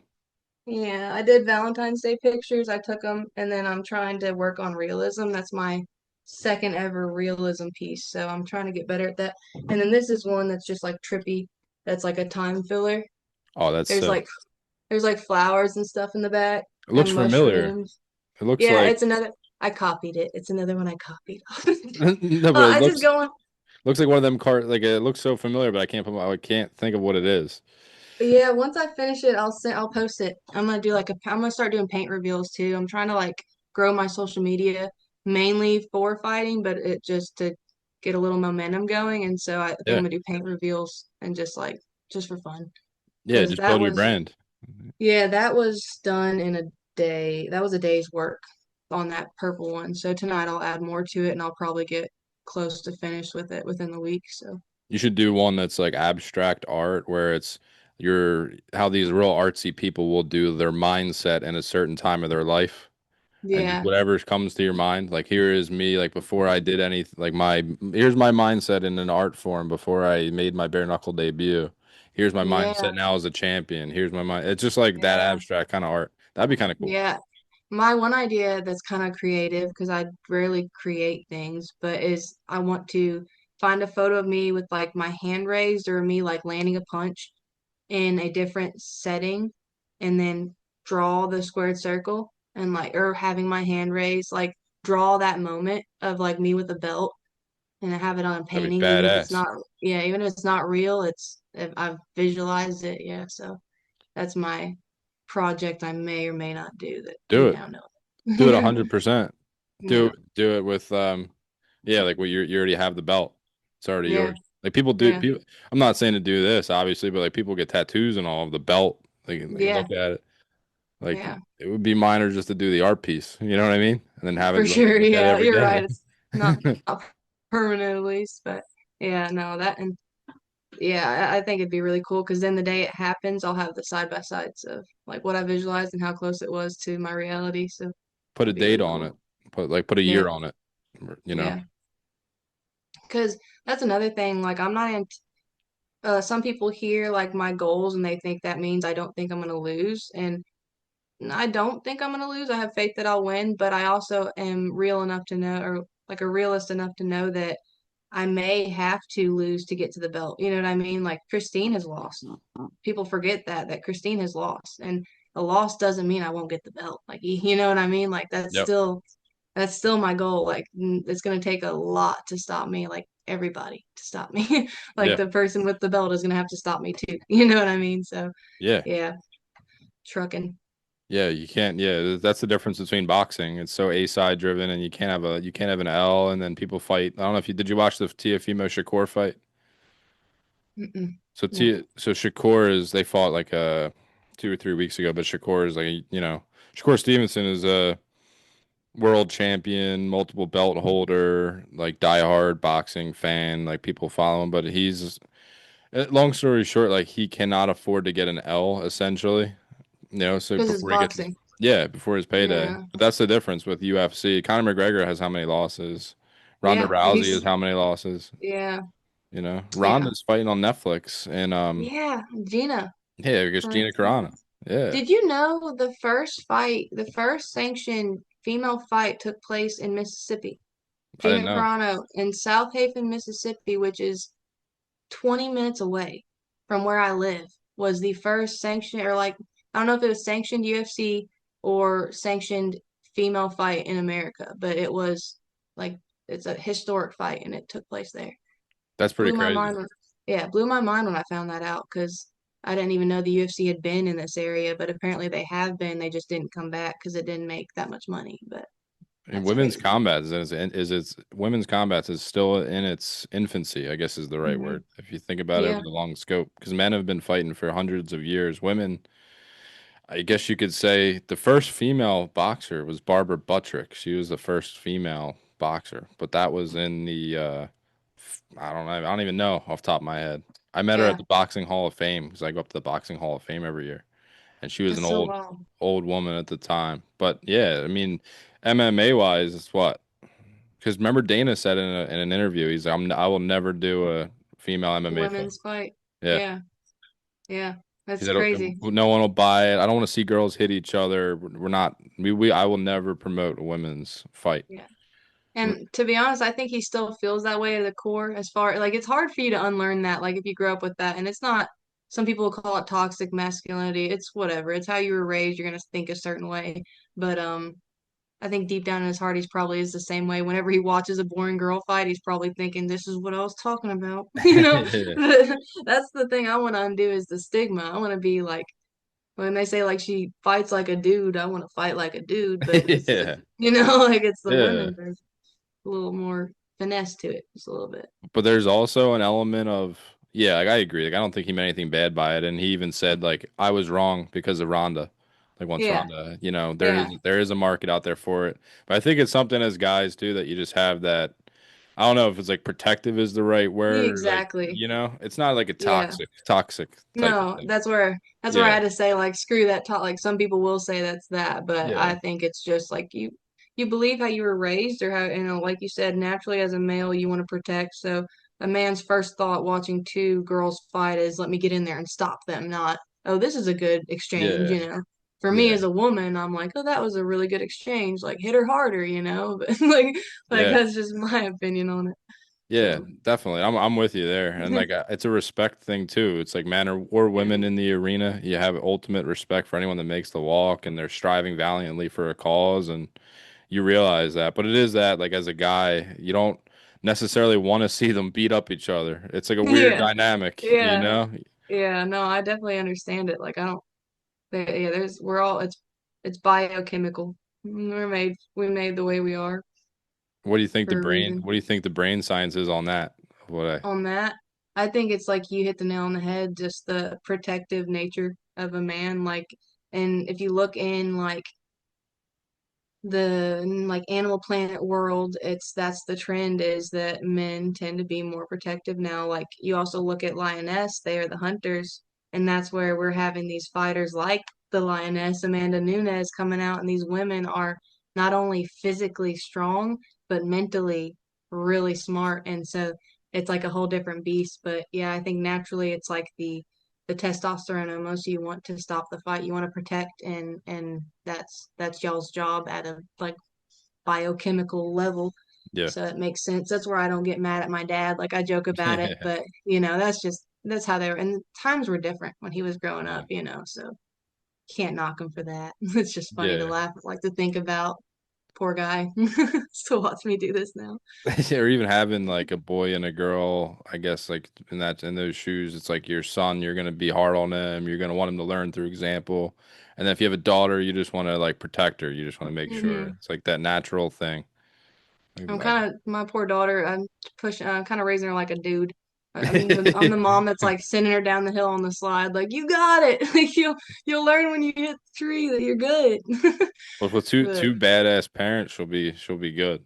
yeah, she'll be solid. Confidence. I fear the toddler that comes. She already has a mean right hand. I walked on her the other day because she'll just hit the bag like she does Yeah. whatever I do, and her footwork is awesome. Like she hops around and like we'll be punching. It's really funny. She'll hold mitts for me. She'll put the mitts on and be like, "Mom, your pew pews," and I got a pew pew. And so it's gonna be funny the first toddler that tests her. What is she? Is she lefty or righty? Do you know She's yet? a righty. Oh yeah, she's a righty. You got to train her. So you're gonna train her southpaw though, so this way she can switch. Yeah, we probably have to because Zach's a southpaw. There you So go. she's got like she's gonna have both. She's gonna be ambidextrous. I've actually been working on swapping stance, so you might see a little of that in my fight. You don't Oh know. I yeah. don't know. Yeah, I'm trying to be real hard to kill. We'll see. Hard to kill is the mission. Jocko Willink. Yeah, I Yep. watch a lot of Jocko. It's good. Everything's good. Jocko's the man. Yeah, he is. My mindset coach loves him and like stands by everything he says. So it's funny. You have the law of attraction that just certain ways people think you notice when you run into the same type of person. And yeah, it's funny. You're What do you mean? cut from the same cloth as far as like you are more. I don't want to label you because I don't know you, but you seem like you think more intellectually as far as like the little deeper thought into the manifestation and visualization. Some people think that's woo woo, Yeah. and some people believe in it and can actually use it. And I think you're the Yeah. latter. No, Yeah, I appreciate that. Yeah, I yeah. definitely I see it in my own life, you know. Hmm. Visualization. I'm also a Christian too, so it's that, it's visualization. And I think we're created in God's image, so I think that we have a bit of ability to create our destiny. We have that Yeah. ability to of course there's things that can happen outside of our control, but I could go out tonight and get in a car accident, or I could do this or that. But, Hmm. terrible thing to say, I guess, but I can't control that, so I can't stress about Yeah. what can I control, right? I can control that I wear my seatbelt. I can control that I'm driving the speed limit. I can control X, Y, and Z, you know. Exactly. And Exactly. that's the kind of the way I look at it. But I'm And the always rest is God. Yeah. exactly, Yeah. exactly. But yeah, it's I think too a lot of people in this circle were pretty similar. If Hmm. you're in the kind of circle, like the fighting kind of world, everyone thinks at an intellectual level. Hmm. I think just talking to a lot of fighters, it's like a Yeah. Even the ones you think are assholes, like Colby Covington, you actually sit down with them and they're humble. It's something about fighting. And I think it's the primal, like the animalistic, like part of it that just brings out that part of you as a human. I think you have to think to be in the sport for sure. You can't just be yeah, what do they say, a gardener in a war. yeah. I'd rather be a warrior in a garden than a gardener in a war. Yep. And that's me because I literally garden like my tomatoes every year. I'm a warrior in the garden, man. I'm Did you in ever there pulling weeds. did you ever read Art of War? No, no, That's by like, is it like TZU is the last name or something? I have it on my phone. I haven't read it Sun yet. Tzu. Yeah, Yeah, yeah. that's a good one because it's short, but you can relate. You'll be able to relate to pretty much all of it. Like one excerpt from it is a great soldier. So in your case, a fighter, if you think about it as a fighter, a good fighter will know themselves, right? You'll know your strengths, you'll know your weaknesses, and that's being a good fighter. Like you truly know what you're good at, what you're not good at. That would be a good fighter. A bad fighter would be someone that sort of knows themselves, but a great fighter would be someone that truly knows thyself, but also truly knows their opponent. And like Mm-hmm. their mental aspect, Yeah, their tendencies, like you're picking up on yeah, little things like, okay, she circles, it's a weird, but she circles off to my non-power hand. Like why does she do that? Like, why yeah. is she Is she doing that that? aware? And which I Yeah. will, that's one thing. It's funny. I'll be aware of that because people tend to watch for my right. They tend to circle. That sets other things up, you know? Yep. And there's certain counters to a right hand that are going to be openings for me elsewhere. And so, yeah, it's definitely, that definitely does resonate for sure. Yeah. Now you would like that a lot. I know you're a reader. Yeah. You'll like that one a Hmm. lot. Yeah, I think I might. I literally have that one already bought, so I'm gonna start that tonight. I got a little Kindle. I'm gonna read on that. It's Maybe only in the morning. like 100 pages. And it's all like little laws. So you'll zoom right through it. But that's Dana, like Dana White in the back of his office. He's the big Art of War sign. So a lot of people like in the circle, like they Yeah. love the concepts of that. But it relates to everything too, like your relationships in life or your identity in life, or everyone goes through many wars and many things. So it's relatable even in business or like whatever you're doing Yeah. once you start your own company and do all that too. It was really cool. Thank you for that reference. I've got three now. I have, which I might need. Oh man, what's the other one? I'm so sorry. I forgot the other one again. I know Atom the Big X. There was a atomic Big X song. atomic Yeah, habits. Atomic Habits. Look, I'm putting it in my notes right now. I wish I would have brought my. I did a BKFC painting too, I heard which I about did a. that. I watched Yeah, one of your podcasts, or maybe it was an article I read that you did the fist, and you're like, I want it to be in Dave's office. yeah, That's yeah. badass. I think it'd be cool or Dave's office, or even in the Bare Knuckle Show office, where so every week people saw it, but it just says BKFC 2025. That was the year I was signed, so it would be pretty. And BKFC 2026 is supposed to be the year everything blows up, so it'd be a pretty significant year, I think. With the 2025 cruise, for him. yeah, the cruise and the Hmm. TV show. Where's the painting now? It's in my gym, my home Oh, gym. I that's look at yeah. it when I train. Yeah. I try to like visualize the logo all throughout the arena and stuff and use that as a reference, yeah, to make it relative. What's the word? Make it uh like I've seen it before when I get in there, comfortable. Make it I can't think of the I know what can't you're think of the saying. word. Yeah, Familiar. make it familiar. Yes. You Yeah, gotta exactly. did you sign you should have signed it real big and put the year you're gonna be champion, and it's already as it happened.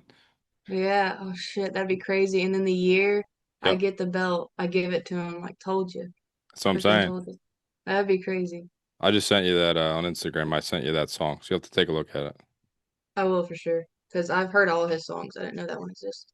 That one's like it has 8-9 million views, so it's like a mainstream song, but it's like a mix. Yeah. I like a good remix.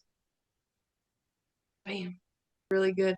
Hey, what's really funny about that is one of my opponents walked out to a Gwen Stefani song, her pro or my amateur debut, Holla Back Girl. You know that song? Yeah, yeah.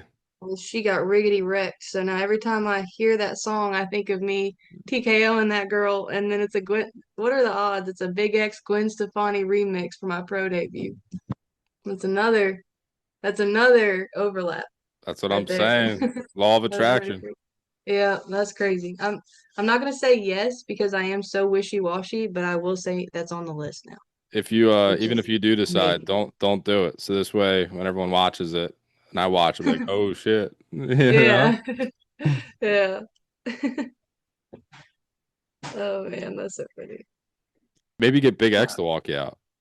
That's the goal. If I fight in Texas, Big X or Monaleo is walking me out. I don't know if you know Monaleo. Nah, She's a female rapper from Texas, let me but check one of her out. them, yeah. She's very raunchy. Her stuff's a little raunchy, but I like her beat and she does freestyles and she does really well on freestyles, so I like How do you spell it? Monaleo.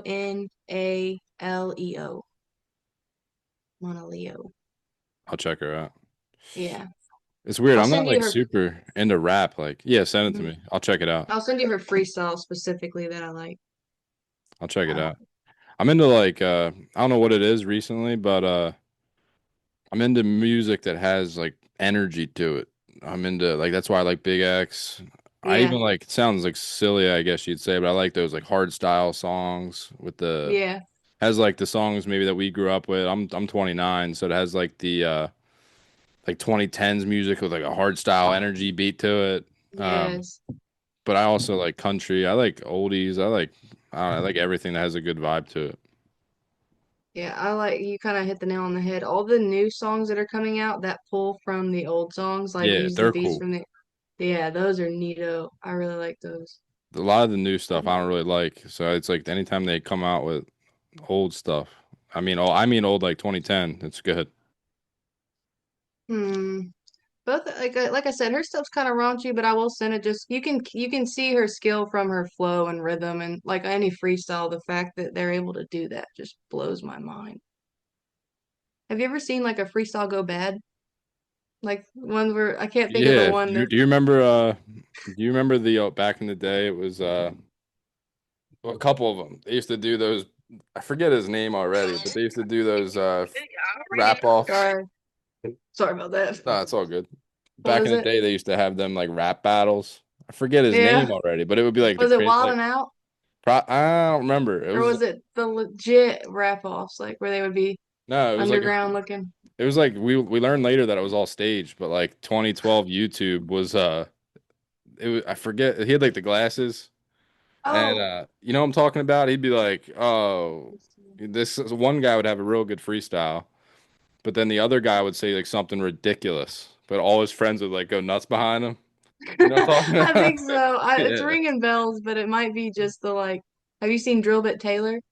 It sounds The familiar. movie, The movie, the yeah, I movie haven't Drill seen Bit it. Taylor.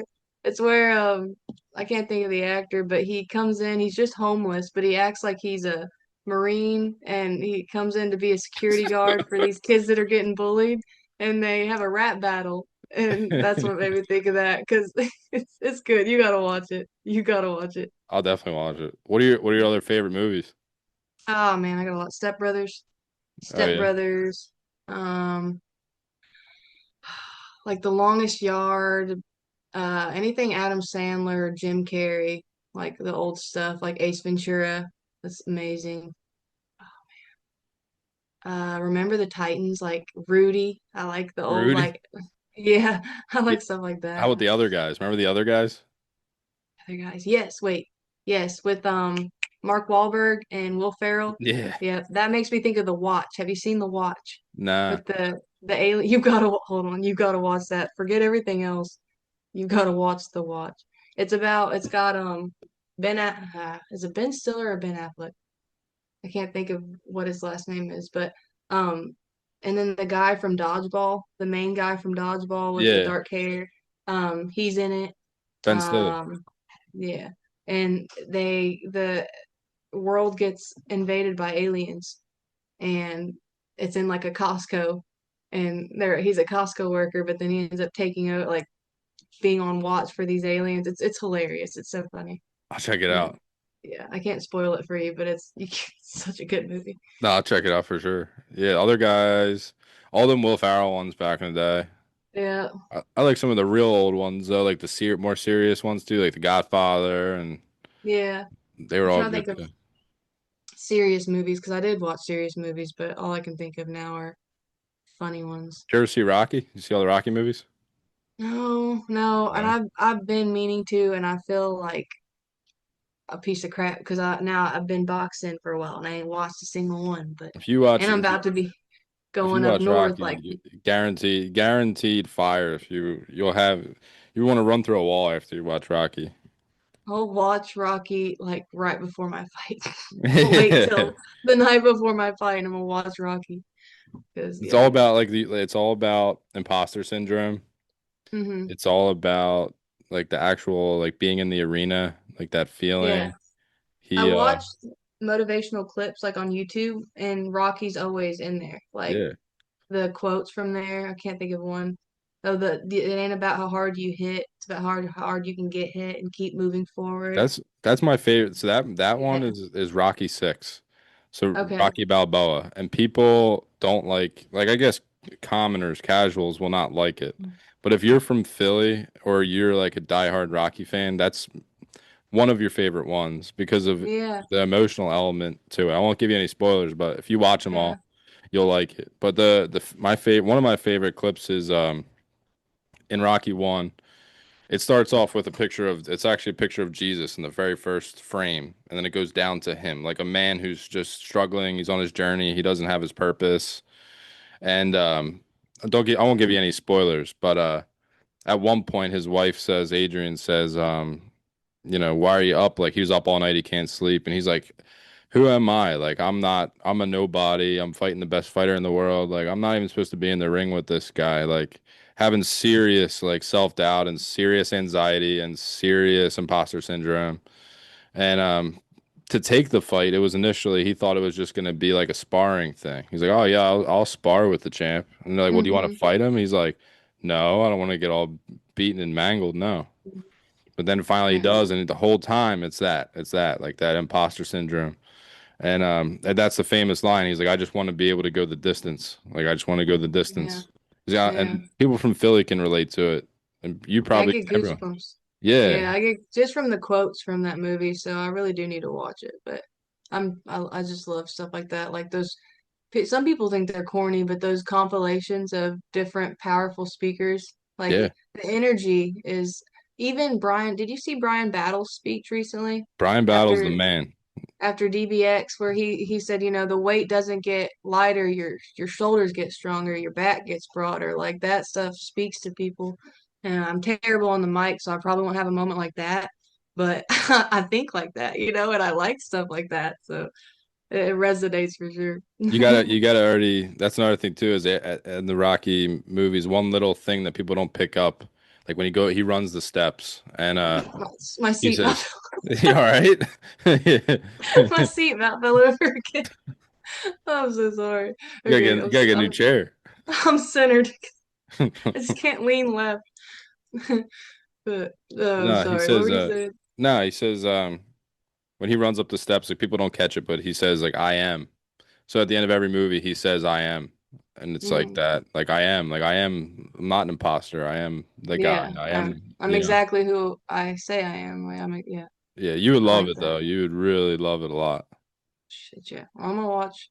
I got a lot of homework now, but I'm sorry I'm no, sorry you agreed to do the podcast. Now you have all this. sorry you got so many good recommendations. Shit. Yeah, yeah, My bad. No, no, I like it though. I like having more things to stimulate my brain because I will recycle stuff yeah. and then I get tired of the same shit. So.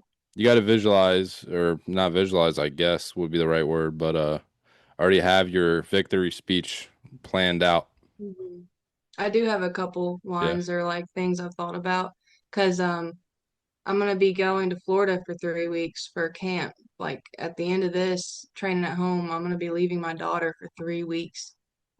That's that's gonna be the hardest part of this whole fucking thing. Like fighting Alex isn't gonna be shit compared to not seeing my daughter. Yeah, even thinking about it gets me emotional. But mom's coming home is gonna be one of the things that comes out after that. So I'm looking forward to it. yeah.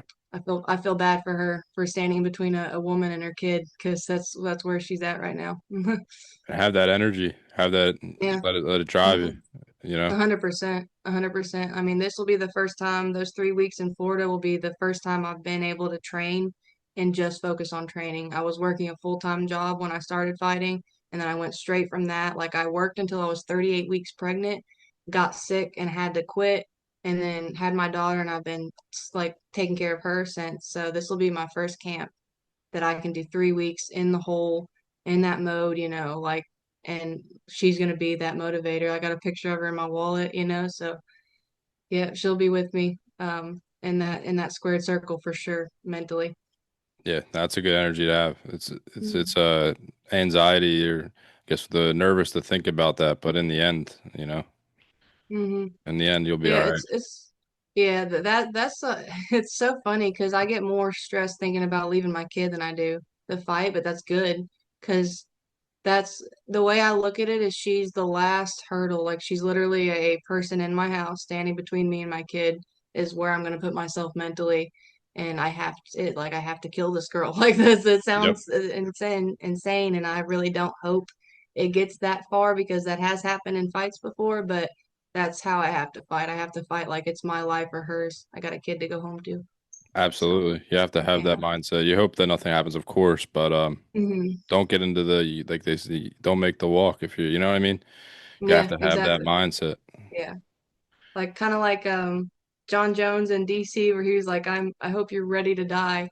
And what does DC say? You think I'm just gonna let you kill me, John? Like stuff Yeah. like that energy. Yeah, they were primal. That same energy though. But John Jones, even though he's like one of the goats, he's kind of weird too. Because then his next line, if I remember right, was I'm not in there. Well, I'm not in there ready to die. And always this guy's ready to die. He's like I'm just gonna go in there and win the fight. I don't need to be all thinking like Yeah. Yeah, he's funny. that. He like took it there and then backtracked. Like you crazy? Yeah, It's he's just like a he just guys fight, silly. think about dying already. He already lost. Yeah, yeah, that was a funny. He turned his words around on him though. Like he set him up for that. You know That was what's pretty funny. interesting? There's an old boxer that I really looked up to. His name's Vinny Pazienza. Do you know who Hmm. that is? No, he He's sounds Italian though. he's Italian. Yeah, I'm I'm part Italian. Italian. I'm Are you? 2% Italian. Yeah, but Th- it's strong. Then That you're a full 2%. Italian then. Yeah, You're a little bit, you're basically. full. Yeah. Yeah. Oh, I'm a ride with that then. Like, yeah. Yeah. That's what I said to Garbarino. I was like, I said 12% because I was drunk, but I was like, I'm like percentage Italian, so we're the same. You're just And then went back capping. to You're just capping. You're just like, I'm like 80% Italian. exactly. I'm just like 90, like I'm from the boot. Yeah, Okay. yeah. Yeah. No, but no, who's the guy Yeah, you're talking about? Vinny Pazienza. He's like a fighter I looked up to as a lot as a kid. And Vinny said, it's interesting. I want to ask your opinion on this, but he said the reason, and he's kind of a wild man. Like he'll show up to places intoxicated and like in a fun and party way, but like they call him My the spirit Tasmanian. animal. Yeah, he's like an absolute nut. And I was talking to him at the time, and he's like, how old are you?" I'm like, "I don't know." At the time, I guess I was like 23 or something. He's like, "You have a girlfriend?" I'm like, "At the time, at the time I didn't." I'm like, "No." He's just looking at me. He doesn't say anything, and he's like, are you a fighter and all?" I'm like, well, "No, like this or that," and you know, and he's like, "Well, don't get married, don't have kids, and so you're not a fighter." I was like, Yeah. "Why?" He's like, "Cause I never got married and never had kids because I didn't want anything stopping me from going in there with that mode, that Yeah, like kill mode, like, yeah, but then there's other people like yourself that say, no, like I have that kill mode because of my family, my fiance, yeah. my kids. Now, I saw my daughter at my boxing match. It does soften you a little bit. Like there's a maternal instinct. Like Yeah. she was at my amateur match. I wasn't able to get the finish versus that girl. I wanted to knock that girl out. There's a couple times I had her bell rung, but with gloves, you can, in guard, you can save yourself a little bit more. But yeah, it did soften me a little bit seeing like because I could hear her saying like "Go mom," like it. Yeah. But now have a kid, have someone take that kid from you for 3 weeks, and then that comes out. I think that would be my answer to him, or like my answer in that Yeah. situation was, yeah, it does. It is something that takes away if you let it, but also you can just as easily turn that into fuel. Like if I'm Absolutely. visualizing like I have my daughter to picture that my daughter's getting taken from this person. It's a terrible thought to think, but that saves my life or like puts me in that mode, as he said. Yeah. So, And that's absolutely right with your maternal instinct as well. You know, yeah, the maternal instinct will yeah. drive you and give you that feeling in your chest and you know, get you ready Hmm. to go. It could be different person to person too. Maybe as a For guy, sure. it's different, but a girl, the mother cub, you gotta, Mhm. and Well, sometimes, that's different level too. Like taking food out of your kid's mouth. Like that's like yeah, I've heard people say. seriously. If Yeah. she beats me, she gets paid more than me. That's food out of my kid's mouth. So Yeah. she's hitting the canvas, is the way I look at it. And it's going to be a good night for me. And my kid's going to get a real nice birthday gift this year because mama can afford it. That's right. So, That's yeah. right. I'm pumped to watch it, and I think you'll get a lot of support. And then, Thank you. of course, where can people find you, like on socials, and where can people Yeah, support you and everything I like that? have my Facebook is just Taylor Dagner and I post pretty much the same stuff I post on my Instagram. My Instagram is my main social media and it's Tay Dagner BKFC is my Instagram handle. Great. Are you doing Yeah. any gear or anything for your fight? Like you doing any t-shirt Um sales or anything like that? I've been trying to get a t-shirt design up. There's no t-shirt design up right now, so not right now. I've pushed that out of my mind as far as like because I will like I said my camp it changes things up with me leaving 3 weeks early from the fight. But we will see. I do have the most hated TMH, my merch website. I don't have anything on my athlete page right now, but you can still use my code throughout the website. And they have amazing MMA gear from, they've got flags, like decor flags, like to hang up. They've got shorts, crop tops, sports bras, so much stuff. So duffel Well, bags. there we Yeah. go. Yeah, they're great. You gotta do your own merch so people can Yeah. support, you know? I had some, but no one bought it. And if you don't buy it after X amount of days, then it gets taken off the website. So right now it's funny. It's another like weird thing because BKFC could change that so much, but I have not many people that are going to buy a Taylor Dagner t-shirt at the moment. But we'll see. You never We'll know see. after this Yeah, first fight, you know what I'm saying? yeah.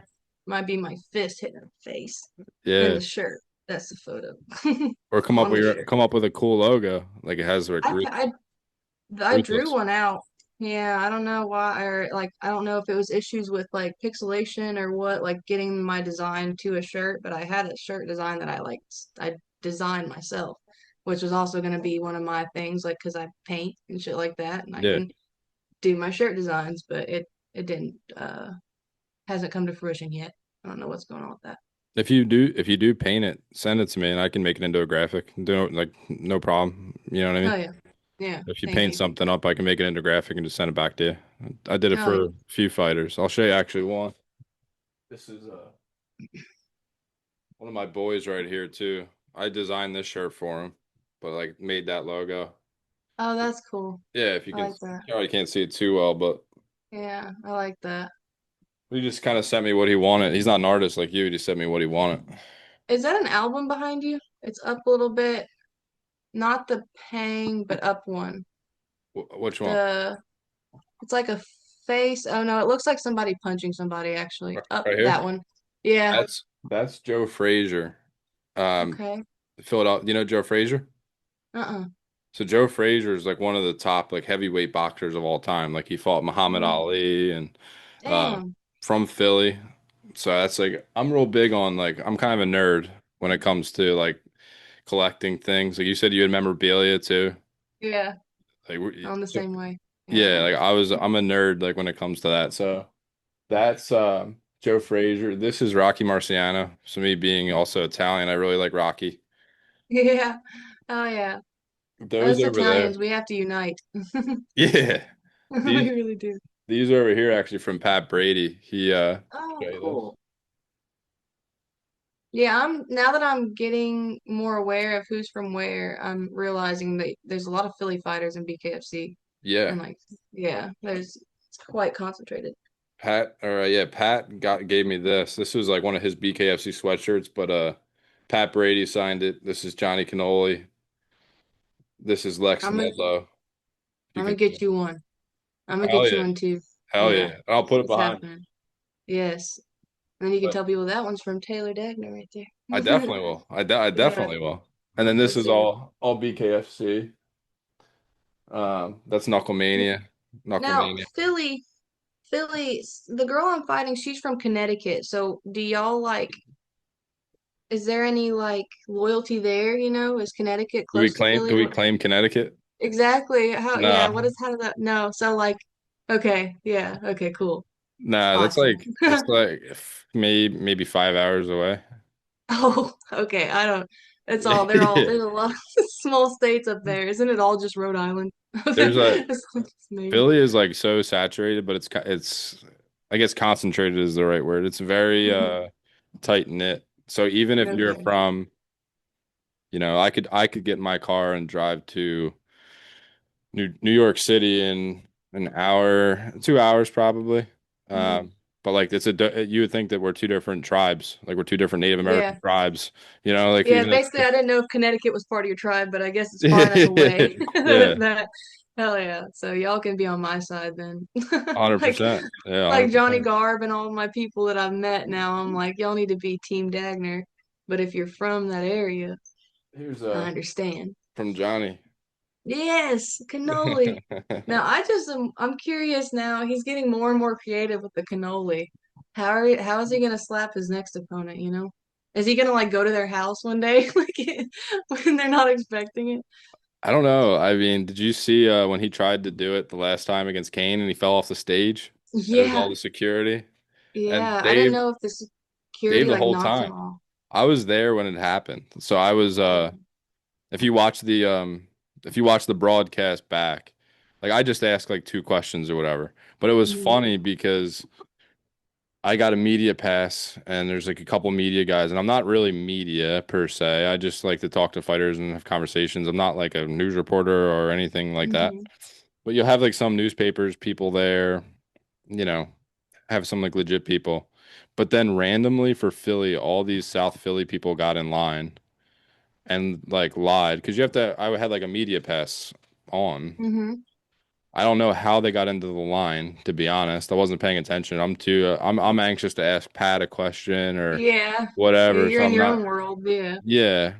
And then I go and I say, I talked to Pat beforehand because I was standing with him for a little while, and I said, Pat, I'm gonna ask you for my question. I'm gonna ask you like, what do you want me to ask you so I can tee up something for him?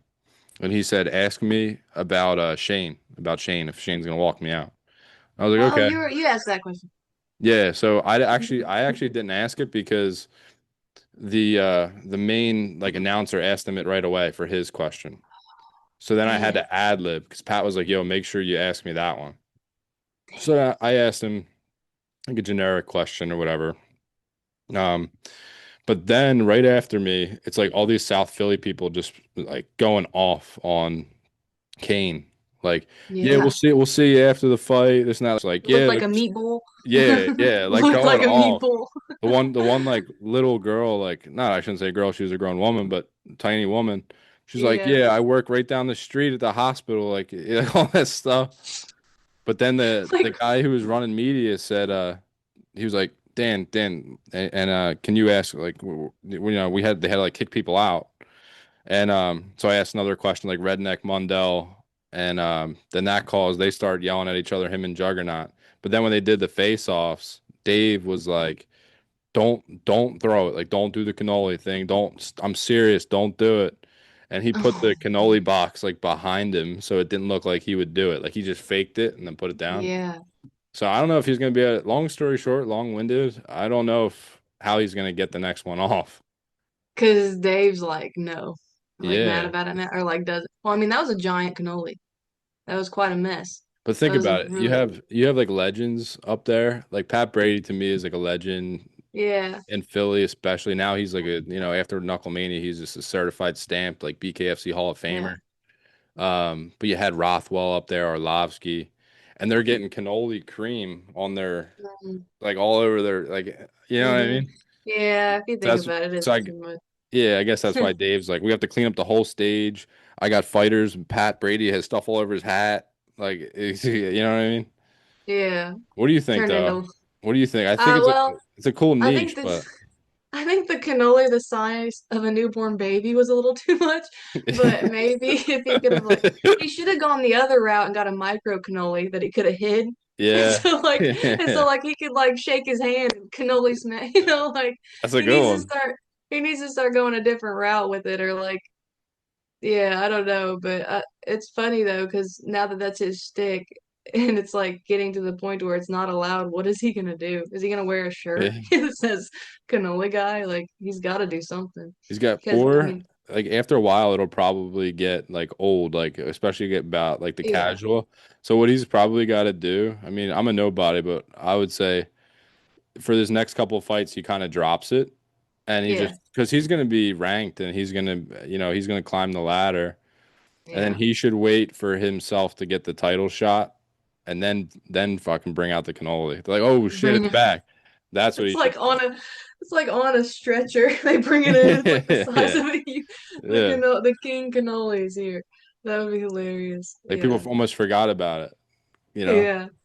Because Or starting to as he climbs up does the a rank, different is yeah, you want your exactly. ability to do the talking. You know what I mean? Exactly. Yeah, I'll say as he climbs up the ranks, it's going to be some serious opponents that he can't really play around. Like, not that I don't think he's still training his ass off for Kane, but you know what I mean. It's a little bit different focus.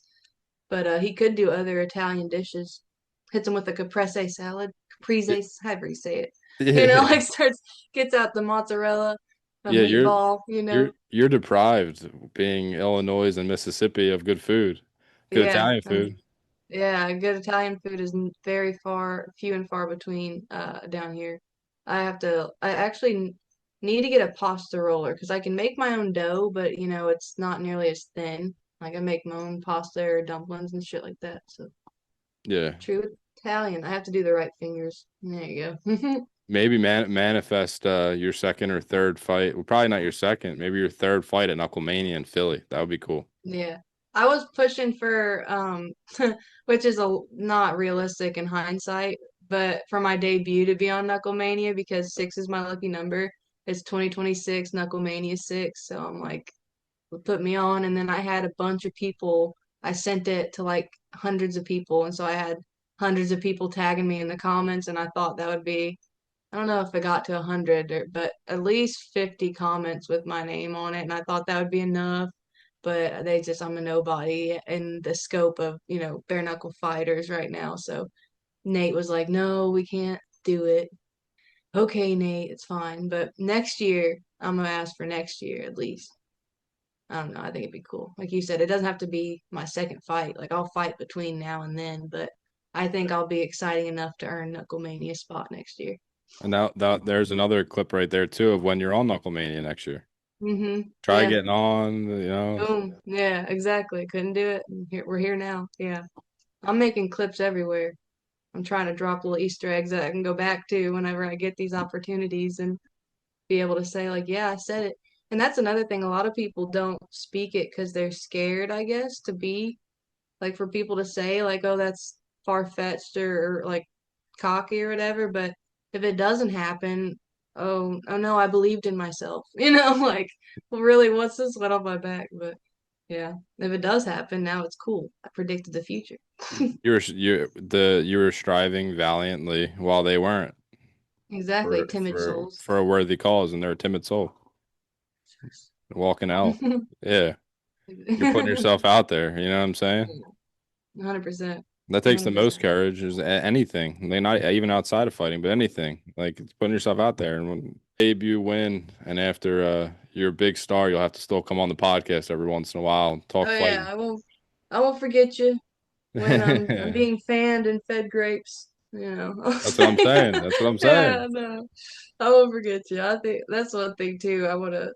I'm trying to bring up everybody that was there on the way up to my first interview I ever did. I stated this and I stand by it that I want to give back to the Angel Tree back home and the food pantry.